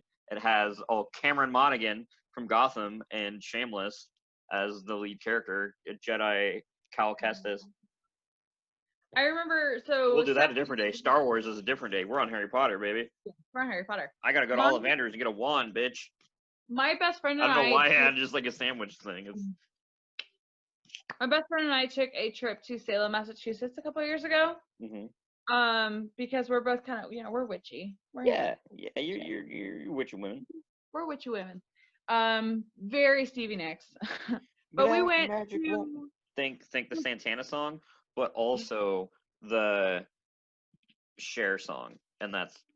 You're voguing like Madonna. No, sure. I know. I didn't mean to vogue. It just happened. You totally vogue. I vogue sometimes. You vogue sometimes. But we went, and I had my first like deep supernatural experience, which we might have to make a podcast all on its own. Yeah, that'd be sick. Because I had a haunting. I had a problem. But we went, before that, we visited, they have a wand shop in Salem, and I don't know the name of it, I can't remember. But this woman was like deep in character, and these are all really beautiful, and like my wand is not currently in reachable distance. I don't feel like getting up. I know it's sitting on my computer desk. But we went and this woman was so in character. She was basically Ollivander, and she was That's like, tight. it was beautiful because it was real, and she was like, the wand really does choose a witch or wizard, and kind of go and touch our wands. And this is obviously very pre-COVID, like 4 years ago. But she's like, go and touch and experience and like feel them out. And I bet if you had $1 for every time somebody said "touch my wand," am I right? you'd have $1. But I remember she's like, I picked up this wand and it's got this, and it's the wand I kind of always saw in my head, which was also like very surreal for me. But it has this like wonderful little like pyramid tip, and she's like, it brings the energy back to you. And she was just very into it. And I remember like holding this thing. I was like, this is what Harry Potter must have felt like holding, this like magical thing after being in the Muggle world for so long and like being surrounded by like magic. And it doesn't help that we had just come off of Stephanie and I came off of a very intense psychic reading. Mm-hmm. Which I still never got a chance to do. I wanted to do that, and then COVID just like nerfed everything. I was gonna like have like you and me go with our good friend Alexandria Morin, yes, our sweet angel on this earth. She's so precious. Because she was like, yeah, you should go with me, and like we were gonna do that, and we just never got got the chance. Like I don't know if anyone ever knew my relationship with my best friend Stephanie, like we had this whole psychic experience, and so like we're very like wide open, like your whole soul kind of gets like, and then we're in this wand shop, and I pick out this device, this wand that I now like, I cherish it deeply as like my own child. I love her so much. Yeah. And it really kind of sets you in that mode of like that magical point, especially like when you think of, I always think of like young witches and wizards who grew up in magic, but they can't do anything, right? Like you're 8 years old and they do, they have these like emotional outbursts and things happen, but now you get your tool, you get phallic now I think about it.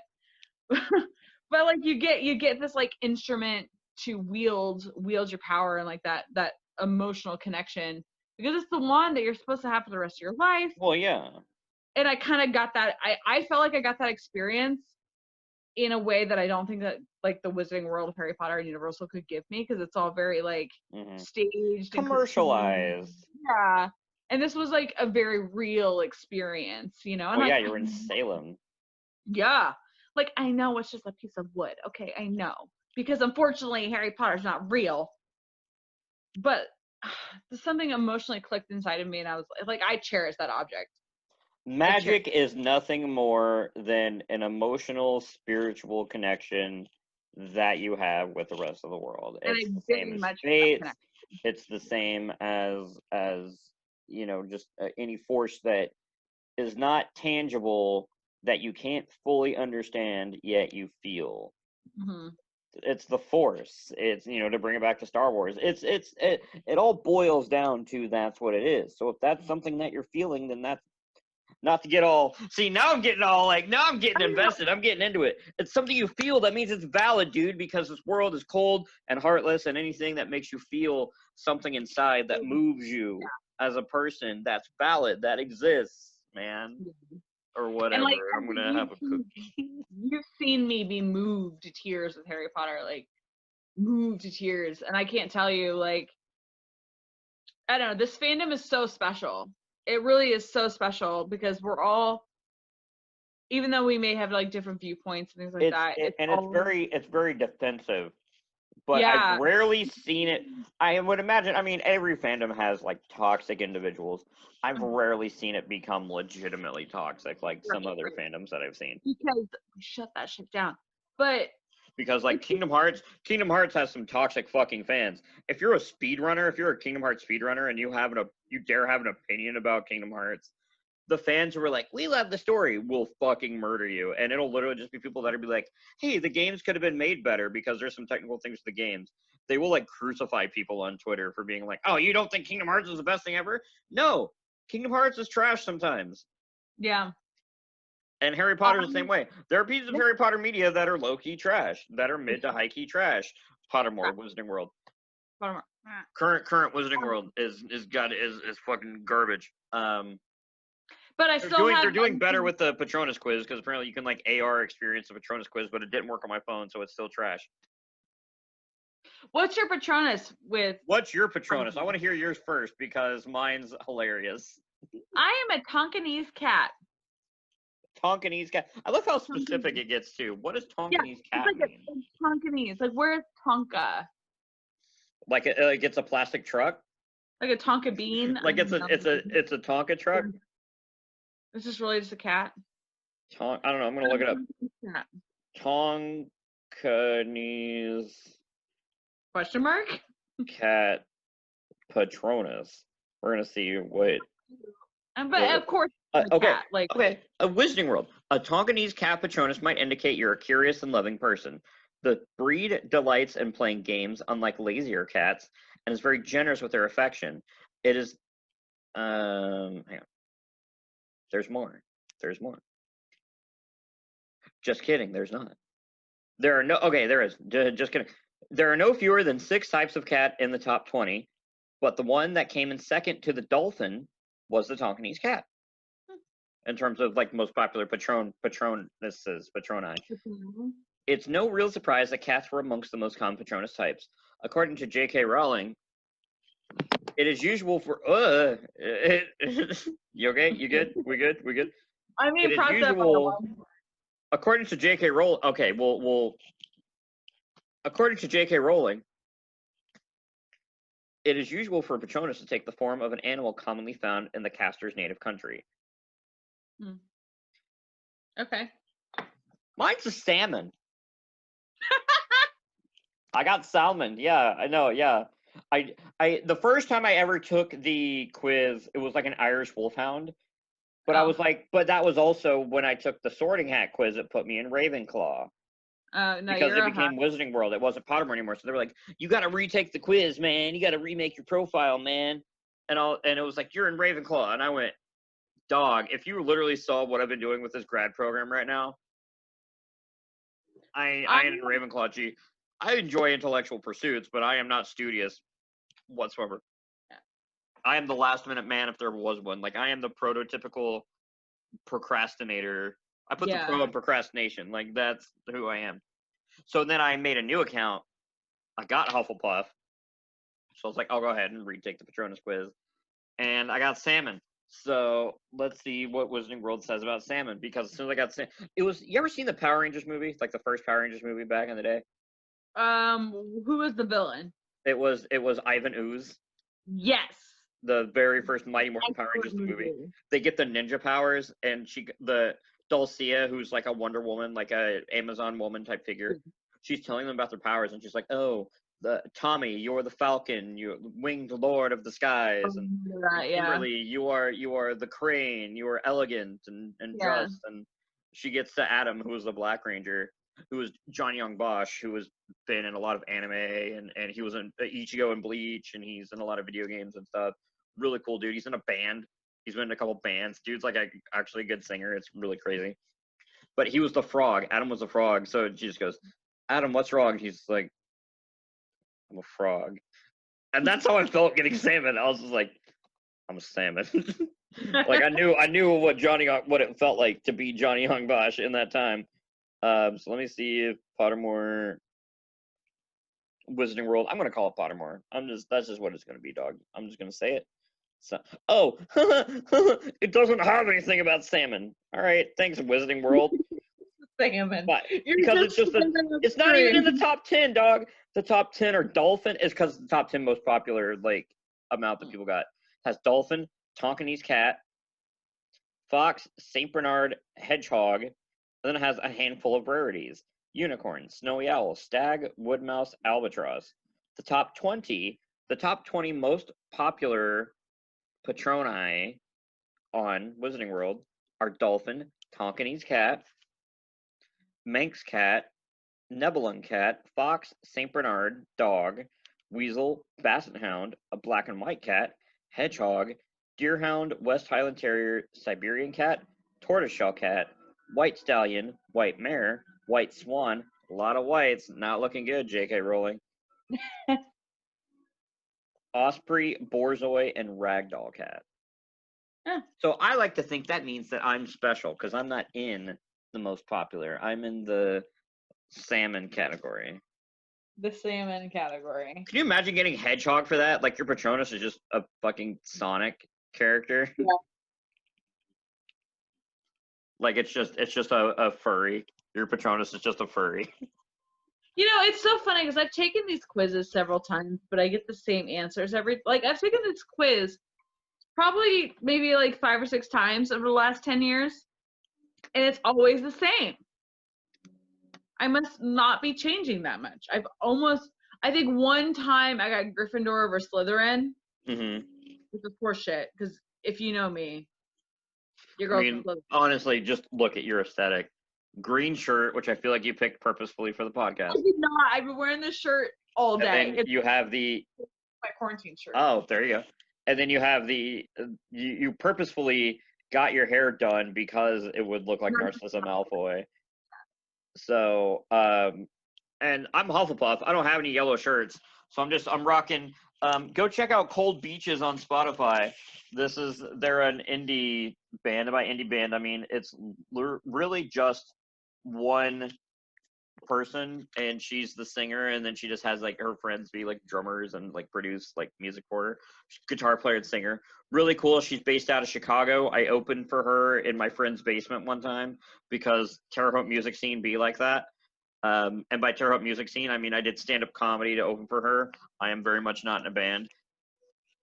I sing karaoke though, so that's the thing. But yeah, so go check out Cold Beaches if you like kind of like a not quite processed electronic, but kind of has that like indie, the modern indie kind of feel. Go check out Cold Beaches. That's the shirt that I'm wearing. It's also the joke of like if Isaac Wassig were a smoker, that's the shirt. So that's the running joke of this shirt. Every time people see that, they say Isaac Wassig or Evan Davis. So there you go. You want to see Heidi right now? Because she is like deep in what she's doing. All right, we're going to go to the Heidi check. That's my dog. My dog is Heidi. Can you see her? Oh, look at that. Yeah. Baby. Look at her. Heidi. I love her so much. She's such a boo. She's a good dog.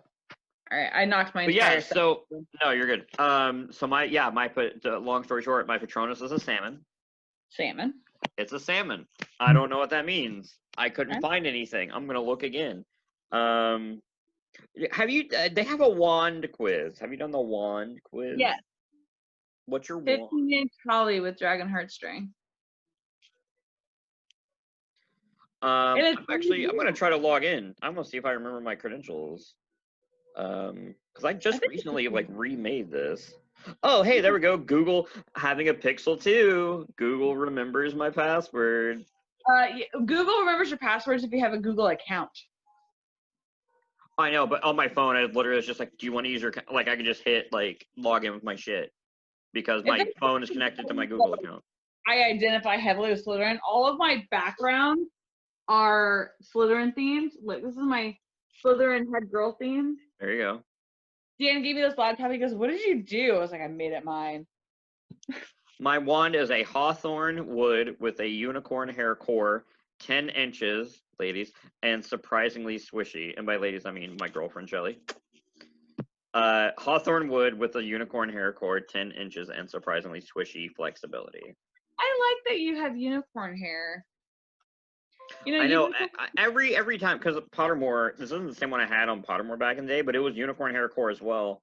And I was like, no, I want dragon core. And then I realized it's all fictional, dog. What the fuck? Just take it. Like, unicorn hair. Are sick. Unicorn hair cores are ones that are the least likely to be able to use dark magic. Yeah. They don't like it. And then it's Hawthorn wood, which plays to my love of the TV show Community, because I'm like, it's Piers Hawthorne wood. It's my wand is Chevy Chase. Oh. Yeah, I knew that would probably have already. My wand is just racist and does pratfalls, and that's literally every Chevy Chase role, besides like Caddyshack. You really are a pure soul. It's surprisingly swishy, which I assume means it's just great for charm work. Swishy's good for charm work. Yeah. All right, let's see. I am a charmer, so You are charming. thanks. Aw. And I am Charmed. My wand, according to my most recent Pottermore account, is elm wood with dragon heartstring, 13 and a quarter, and quite bendy flexibility. I'm not that bendy. Don't. Of Damn course, it. your wand would be longer than mine. I see your Schwartz is as big as mine. You know how I do. Kat, you do have that big wand energy. Oh yeah, I got That big one. BWE. BWE. Big wand energy. What Yeah, kind of memes do you think exist in the wizarding world? Like, do you think there are memes where it's like they have a photo of like Harry Potter and it's just like that feel when you realize you're the boy who boy who lived, more like boy who fucking Oh, I know. like, do you think people are like, do you think like Scorpius and Albus are like making memes about like the Wizarding War where they're like Definitely. Dumbledore more like Dumbledore because he was fucking old bitch? Like, No, do you think they're like the Gen Z? Albus, Because the Battle of Hogwarts was in what, like 1997, 98? yeah, 90, 97, 98. So yeah, So I mean, that means that Harry's kid is going to Hogwarts in 2008. Oh yeah, so like That means proto. Harry's kid's a millennial. Harry's kid's going to Hogwarts. Harry's kid's like a young millennial / Gen Z. Like a zennial. So they're gonna have like magical TikTok, and that's gonna be like, that's a, because there was an animation that I saw where it was like, Mr. Potter, what is a WAP? And he's like, I don't know, Professor Snape. And he goes, Miss Granger, it's a bucket and a mop. And he goes, wrong, 10 points from Gryffindor. It's actually macaroni in a pot. And I was like, do you think like the kids are like making memes about like the crew, the squad, the OG squad? Like, do you think they're just like long bottom, more like flat bottom because he ain't got no ass, bitch? Gang gang.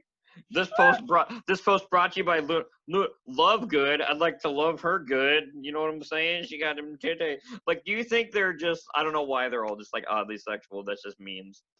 But do you think second gen? Because I want an actual story about next gen. Not the cursed child. Not cursed child. I'm talking like something good, something that's not hot ass like cursed child was.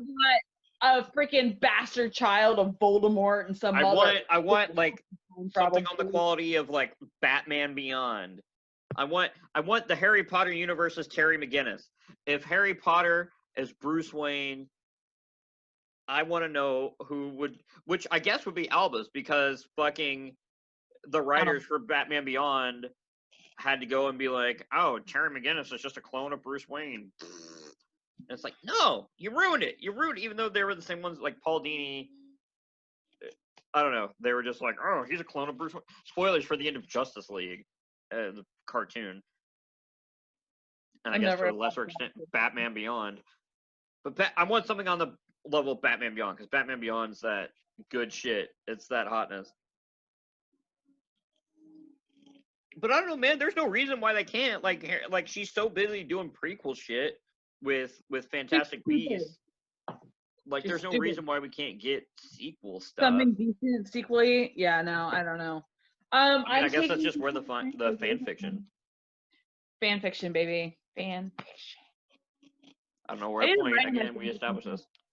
Do what? I said I don't know where to point. We established this. It's been so long, I forget. Sometimes sometimes it flips the image. So like, you're here. I'm pointing this way. I'm pointing at you on my screen. But sometimes when you play it back, if I'm pointing that way, you're actually over here. So I don't know where to point. I don't know what to do with my hands. So that's why I'm just voguing again. But yeah, fan fiction. The fans. This is probably the one piece of media where the fans have really Oh taking yeah. control. I haven't seen it with anything else. I've kind of seen it with I don't know. Disney has a pretty iron grip on Star Wars right now. Yeah, they do. They do. Any of like the comic books and books, they're called Star Wars Legends now, like the Shadows of the Empire series. Yeah. And the young adult novels where it was like Han and Leia have twins, Jason and Jaina Solo, and they become like they become apprentices in Luke's Jedi Academy with Chewbacca's nephew also becomes a Jedi. It's a really weird thing. All that is officially rendered non-canon now because Disney has like an iron grip. You don't really see that with Harry Potter. It's not as an iron grip as like Marvel, DC, Disney. Harry Potter is definitely way more fluid. I feel. Yeah, because I feel like they didn't put the choke chain on it when in our younger years, and so now it's just out of control. Like there's no way on God's green earth you could stifle what's going on right now. I have this. I'm on a Hermione Discord, which is huge, but like that's just for like honestly, Hermione, Draco and Hermione is kind of a small, unpopular faction. Well, say, do we want to give you a shameless plug? I don't know. Sure, give me. Okay, yeah, you can give me a shameless plug. And then if you decide you want me to cut it out, I can cut it out. Yeah, you go ahead and give me my plug. So, Kat has herself written some fan fiction. I won't include where to find it. We'll put it that way. It's safe. You can find it on AO3. You can find it on Archive of Our Own. Yeah, you can find it on AO3. AO3, not to be confused with AOC, Alexandria Ocasio-Cortez. You can find it there. It is Hermione fan fiction. I enjoy it. I enjoyed it. I enjoy what I've read. It gets I'm gonna lie. It gets a little steamy. I'm 30. Okay. So we talked about our wands, our houses, our patroni. Who's your favorite professor? And why is it Flitwick? Why is it? Actually, I really love the idea of Professor Binns. Like, he just was fucking droning on, and he died, and he said, fuck it, no, I can't go to the afterlife. I got fucking class in 20 minutes. I have to go teach about the Goblin Wars of 1482. I gotta go. And he just goes back as a ghost. Like, he just gave death this big fucking finger. Like, I love it. I love the concept of Binns. It's just like this ghost that teaches classes in history and magic. I love that. I legitimately do love Flitwick, mostly because it's Warwick Davis. Oh, yeah. In the movies, and he's just a fucking G. But he favorite ghost though. Favorite ghost. If we ever get a Harry Potter movies reboot, or if they do like a Netflix series, I want to play Peeves. I want to play Peeves. Oh, you'd be. I want to play Peeves, and I've told you the story. I want to play Peeves because Peeves, for anybody who only watched the movies, much like myself, and didn't know the books until later, because I've read 1.5 of the books. I know Peeves at this point. Peeves is basically like if Oogie Boogie from Nightmare Before Christmas were a ghost in Hogwarts. Yeah. Because he's very much just like mischievous, quasi evil, but not like fully like a bad guy. He's just like he's a little he's impish.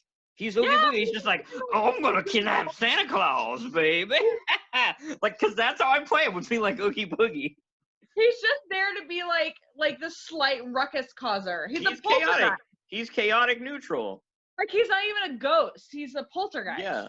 Which is different. So I would play him like Oogie Boogie, but then exactly, and again, like I've told you and I've told Bethany and I think I've told Shelly a couple times. I did. So I actually haven't talked about why I stan Draco Hermione as much as I do. Why do you stan Draco Hermione as much as you do? Hermione. So I have Draco has a redemption in a deleted scene. It's in the books. For anybody who's read the books, who knows? But there's a deleted scene in the movies, for those who haven't seen the movies, so there's this really great scene at the end of Deathly Hallows Part 2 where Draco is actually standing. So like I have to like preface this with this little segment here about Draco himself, where Draco's standing with the students of Hogwarts, right? There when Voldemort is in the middle of the Hogwarts courtyard or whatever. You know, they bring Harry's body up and all this jazz. And then Harry Potter's just like, gotcha, he's bitch. dead. And he's just like, He's dead. it's like, call it that meme where he's like, call an ambulance, but not for me. Like, Right, exactly. So like at this particular moment, Harry is still being carried by Hagrid, who thinks he's dead. more like carried Potter, am I right? Carried, fucking right. Everybody carried that boy through the whole damn series. Hermione Granger. But anyway, so you know, it's this whole very solemn, very somber scene where like everyone's pretty much convinced that their hope is gone, right? Harry Potter was supposed to be the hope, the light, everything that's happening, and so Draco is not standing on the Death Eater side of things, because of course they split it very two-party. He's standing with his brethren, with his students, with his peers, and then he's kind of goaded, you know, you see he's goaded across the courtyard by his father, and then there's that like really weird, awkward hug between him and Voldemort. It's fucking creepy. And he eventually goes and stands like with his parents, because we know that Draco is very much molded by this like familial attachment. Oh yeah. Right? But then, you know, Harry Potter jumps out of Hagrid's arms and he's wandless. He's wandless. Yeah. He has no weapon. And you see, and especially you see it very clearly in the deleted scene where Draco dashes back across the lines and he goes, Potter, boom, and throws Harry throws the wand. his own wand. Instantly, that is an allegiance shift. That's an allegiance shift. Immediately, Draco abandons his family. He abandons tradition. You know, even if it's just emotionally and supportly, and he throws Harry the weapon that brings the downfall of the Dark Lord, right? Yeah. That's all I needed. That's all I fucking needed. Because then, you know, then at the end when Voldemort's dead, you see Draco taking off with his parents. We kind of know through the epilogue that because the Malfoys aren't seeking super big power and glory. They're followers. Lucius is a follower. He just needs a Dark Lord. He needs someone over him to lead. And without that, the Malfoys kind of fall apart. We know that Draco marries Astoria Greengrass. And we know, because J.K. Rowling tells us, that Draco grows out of these feelings of hatred toward Muggleborns, and he grows out of this, like, pureblood ideology and becomes, like, a really loving and nurturing father. Like, that is stated by the author. He grows. And so I don't think this is a thing that happens automatically, which is, like, if you've read my fan fiction, you know. Everything happens. That he claps Hermione's cheeks. He does slap her cheeks. More importantly, he tingles her clit, which is what you gotta do to a lady. And anyway, she dingles his dingle. I don't think that a Hermione effect would happen when they were super young. I think that this is something that's going to take development. Oh, no. Yeah. This is going to take, like, sorry, my nose is just like crazy. This is going to take growing up and maturing, because unfortunately we're also talking about characters who are forced into very adult, very mature things way beyond their years, including marriages and partnering and children that they weren't emotionally ready for, because that's what war does. If we see, you know, if we look at like young women and GIs coming back from World War II, everyone's like kind of doing this thing because they're trying to create some sort of normalcy. Yeah.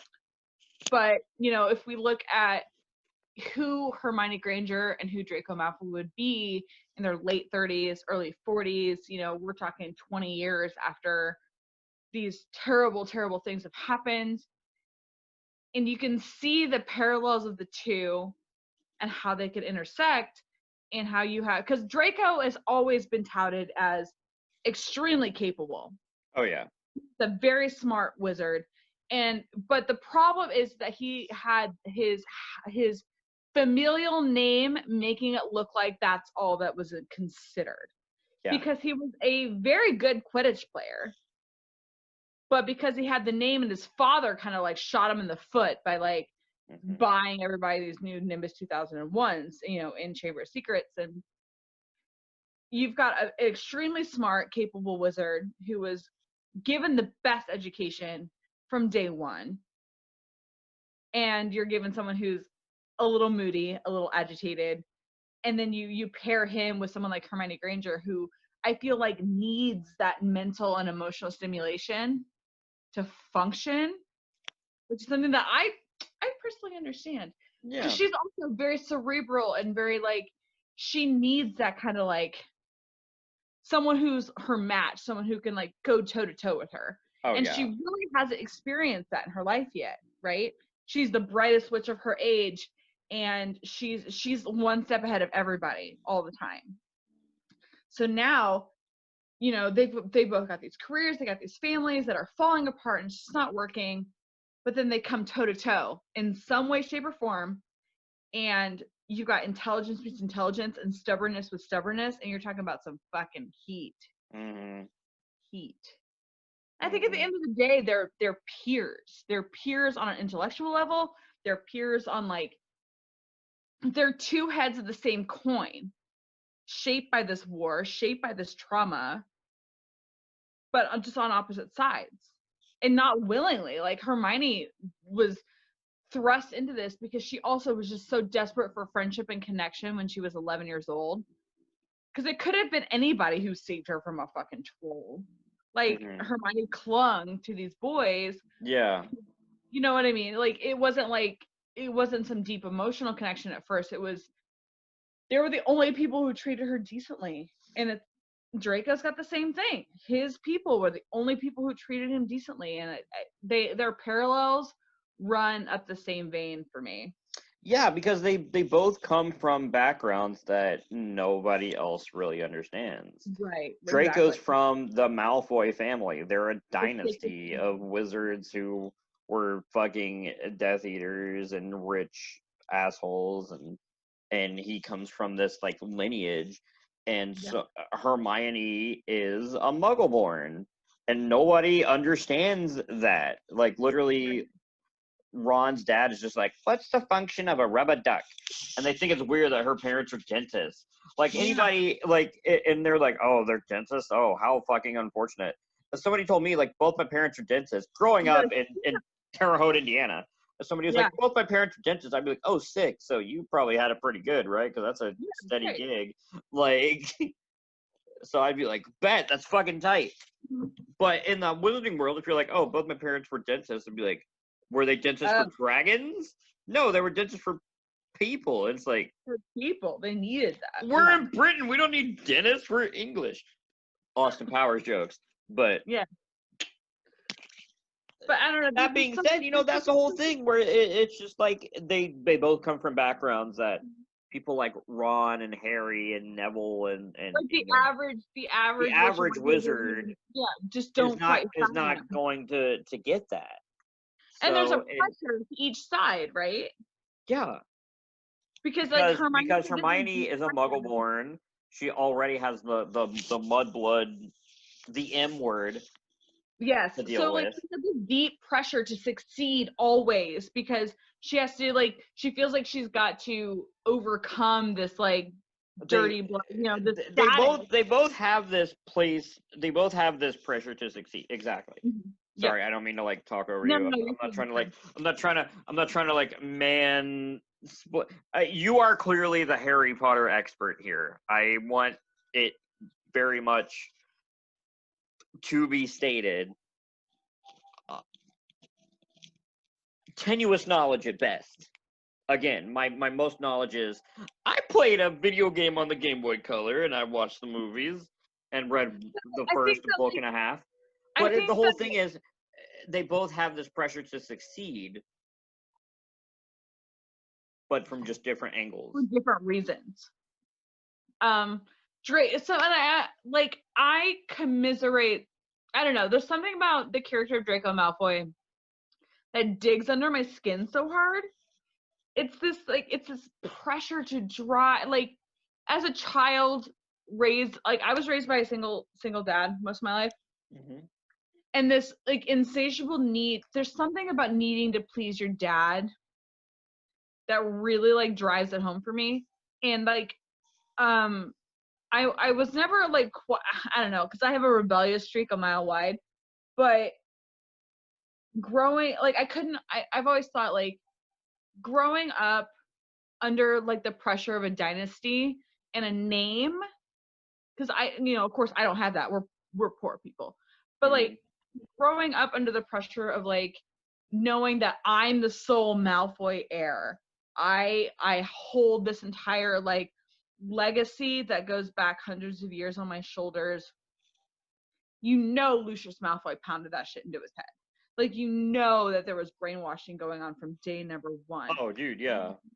That, like, that, and like, children are still children.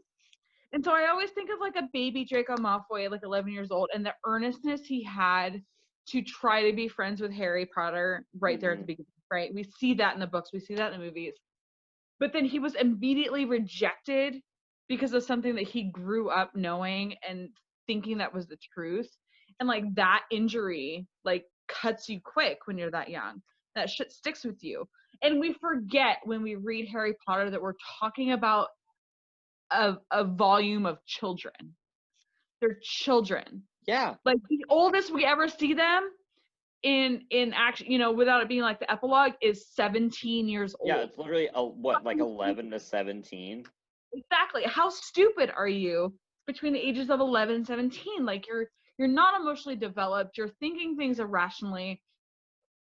And we forget that. So, like, a lot of people, like, damn Draco to the frickin' fringe because of these evil things he did. You're talking about someone who was told that if he didn't kill his headmaster of his school, he would die at 16 years old. Yeah, dude. Well, and that's the whole thing. And that's the whole thing where it's like, it comes down to racism isn't innate, it's taught. It's taught. And, Absolutely. And ignorance is not innate, it's taught. Being a goddamn turf is not innate, it's taught. Fucking JK Rowling. Ever see this in the annals of whatever? Dumbass, stupid ass, bitch ass, ass, bitch. Ass. It's been a while since I've done that one. Ass, titties, ass, and titties. Here's the thing. We all thought J.K. Rowling thinks of herself as Hermione. As kids, we all thought of J.K. Rowling as Professor... Or Rita Skeeter. I was going to say, we all thought of J.K. Rowling as, like, our McGonagall, like, our maternal, like, teacherly figure. I feel like J.K. Rowling saw herself as Hermione Granger. She actually wrote Hermione based on her. She's a mix of Rita Skeeter and Dolores Umbridge. Let's be honest. Well, the fan theory, right, is that Harry Potter is a real universe, and that J.K. Rowling is just Rita Skeeter who escaped the Harry Potter verse because of everything that happened, wrote these books and labeled them as fiction, but everything's being controlled by the statute of Muggle secrecy to keep it as a fiction, because you can't erase it now. It's just too many people have read it.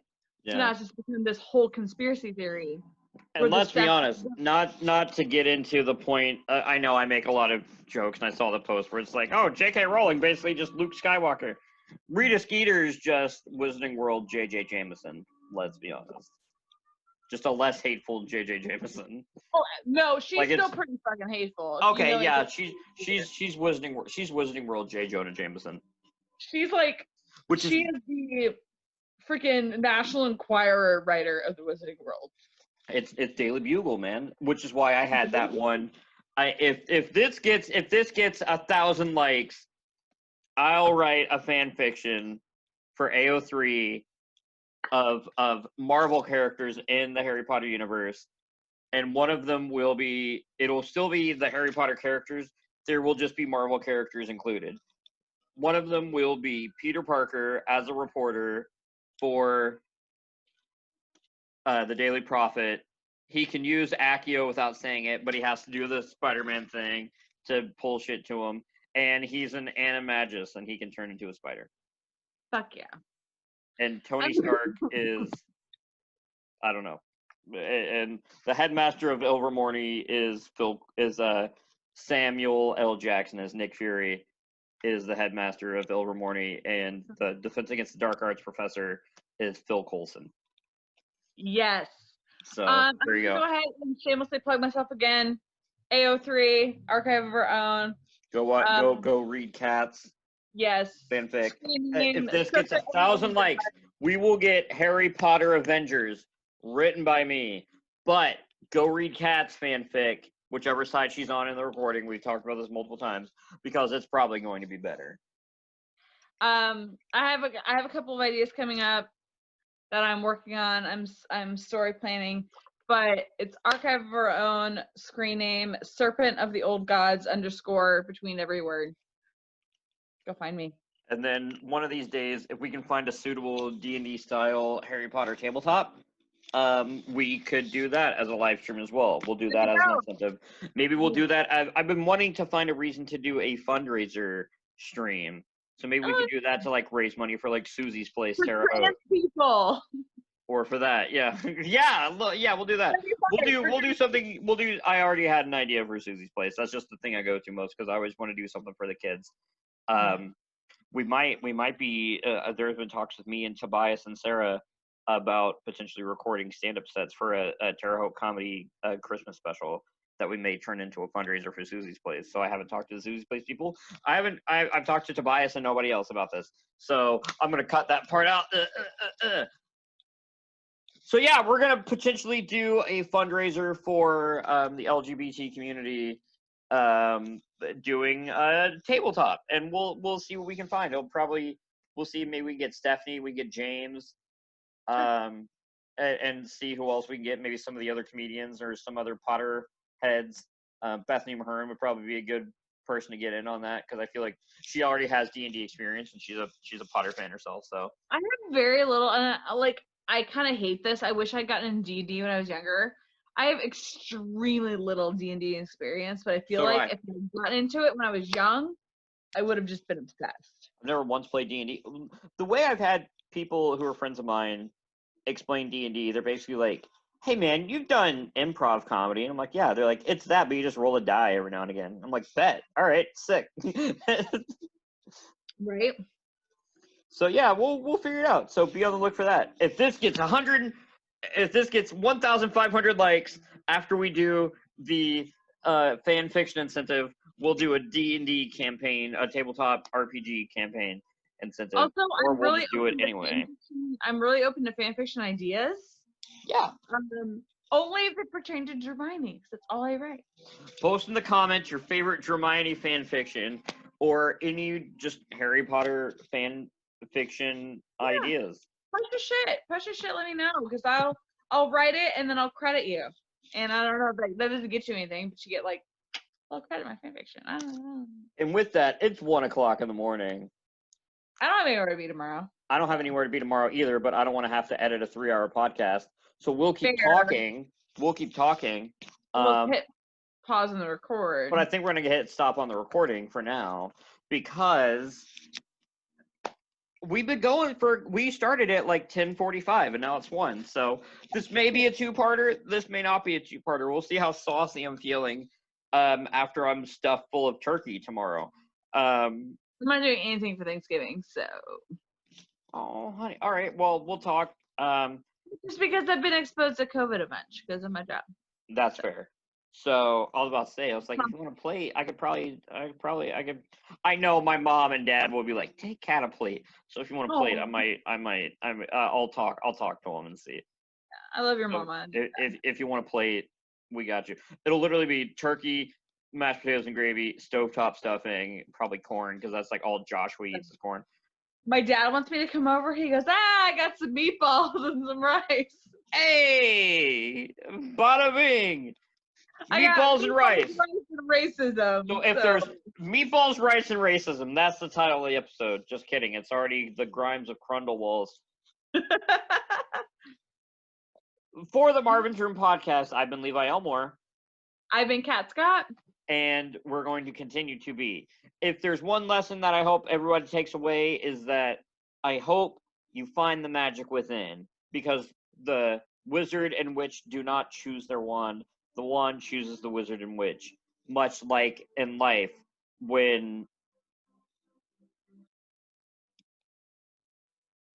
Life Goodbye. finds you before you Life. find life finds a way. finds a way.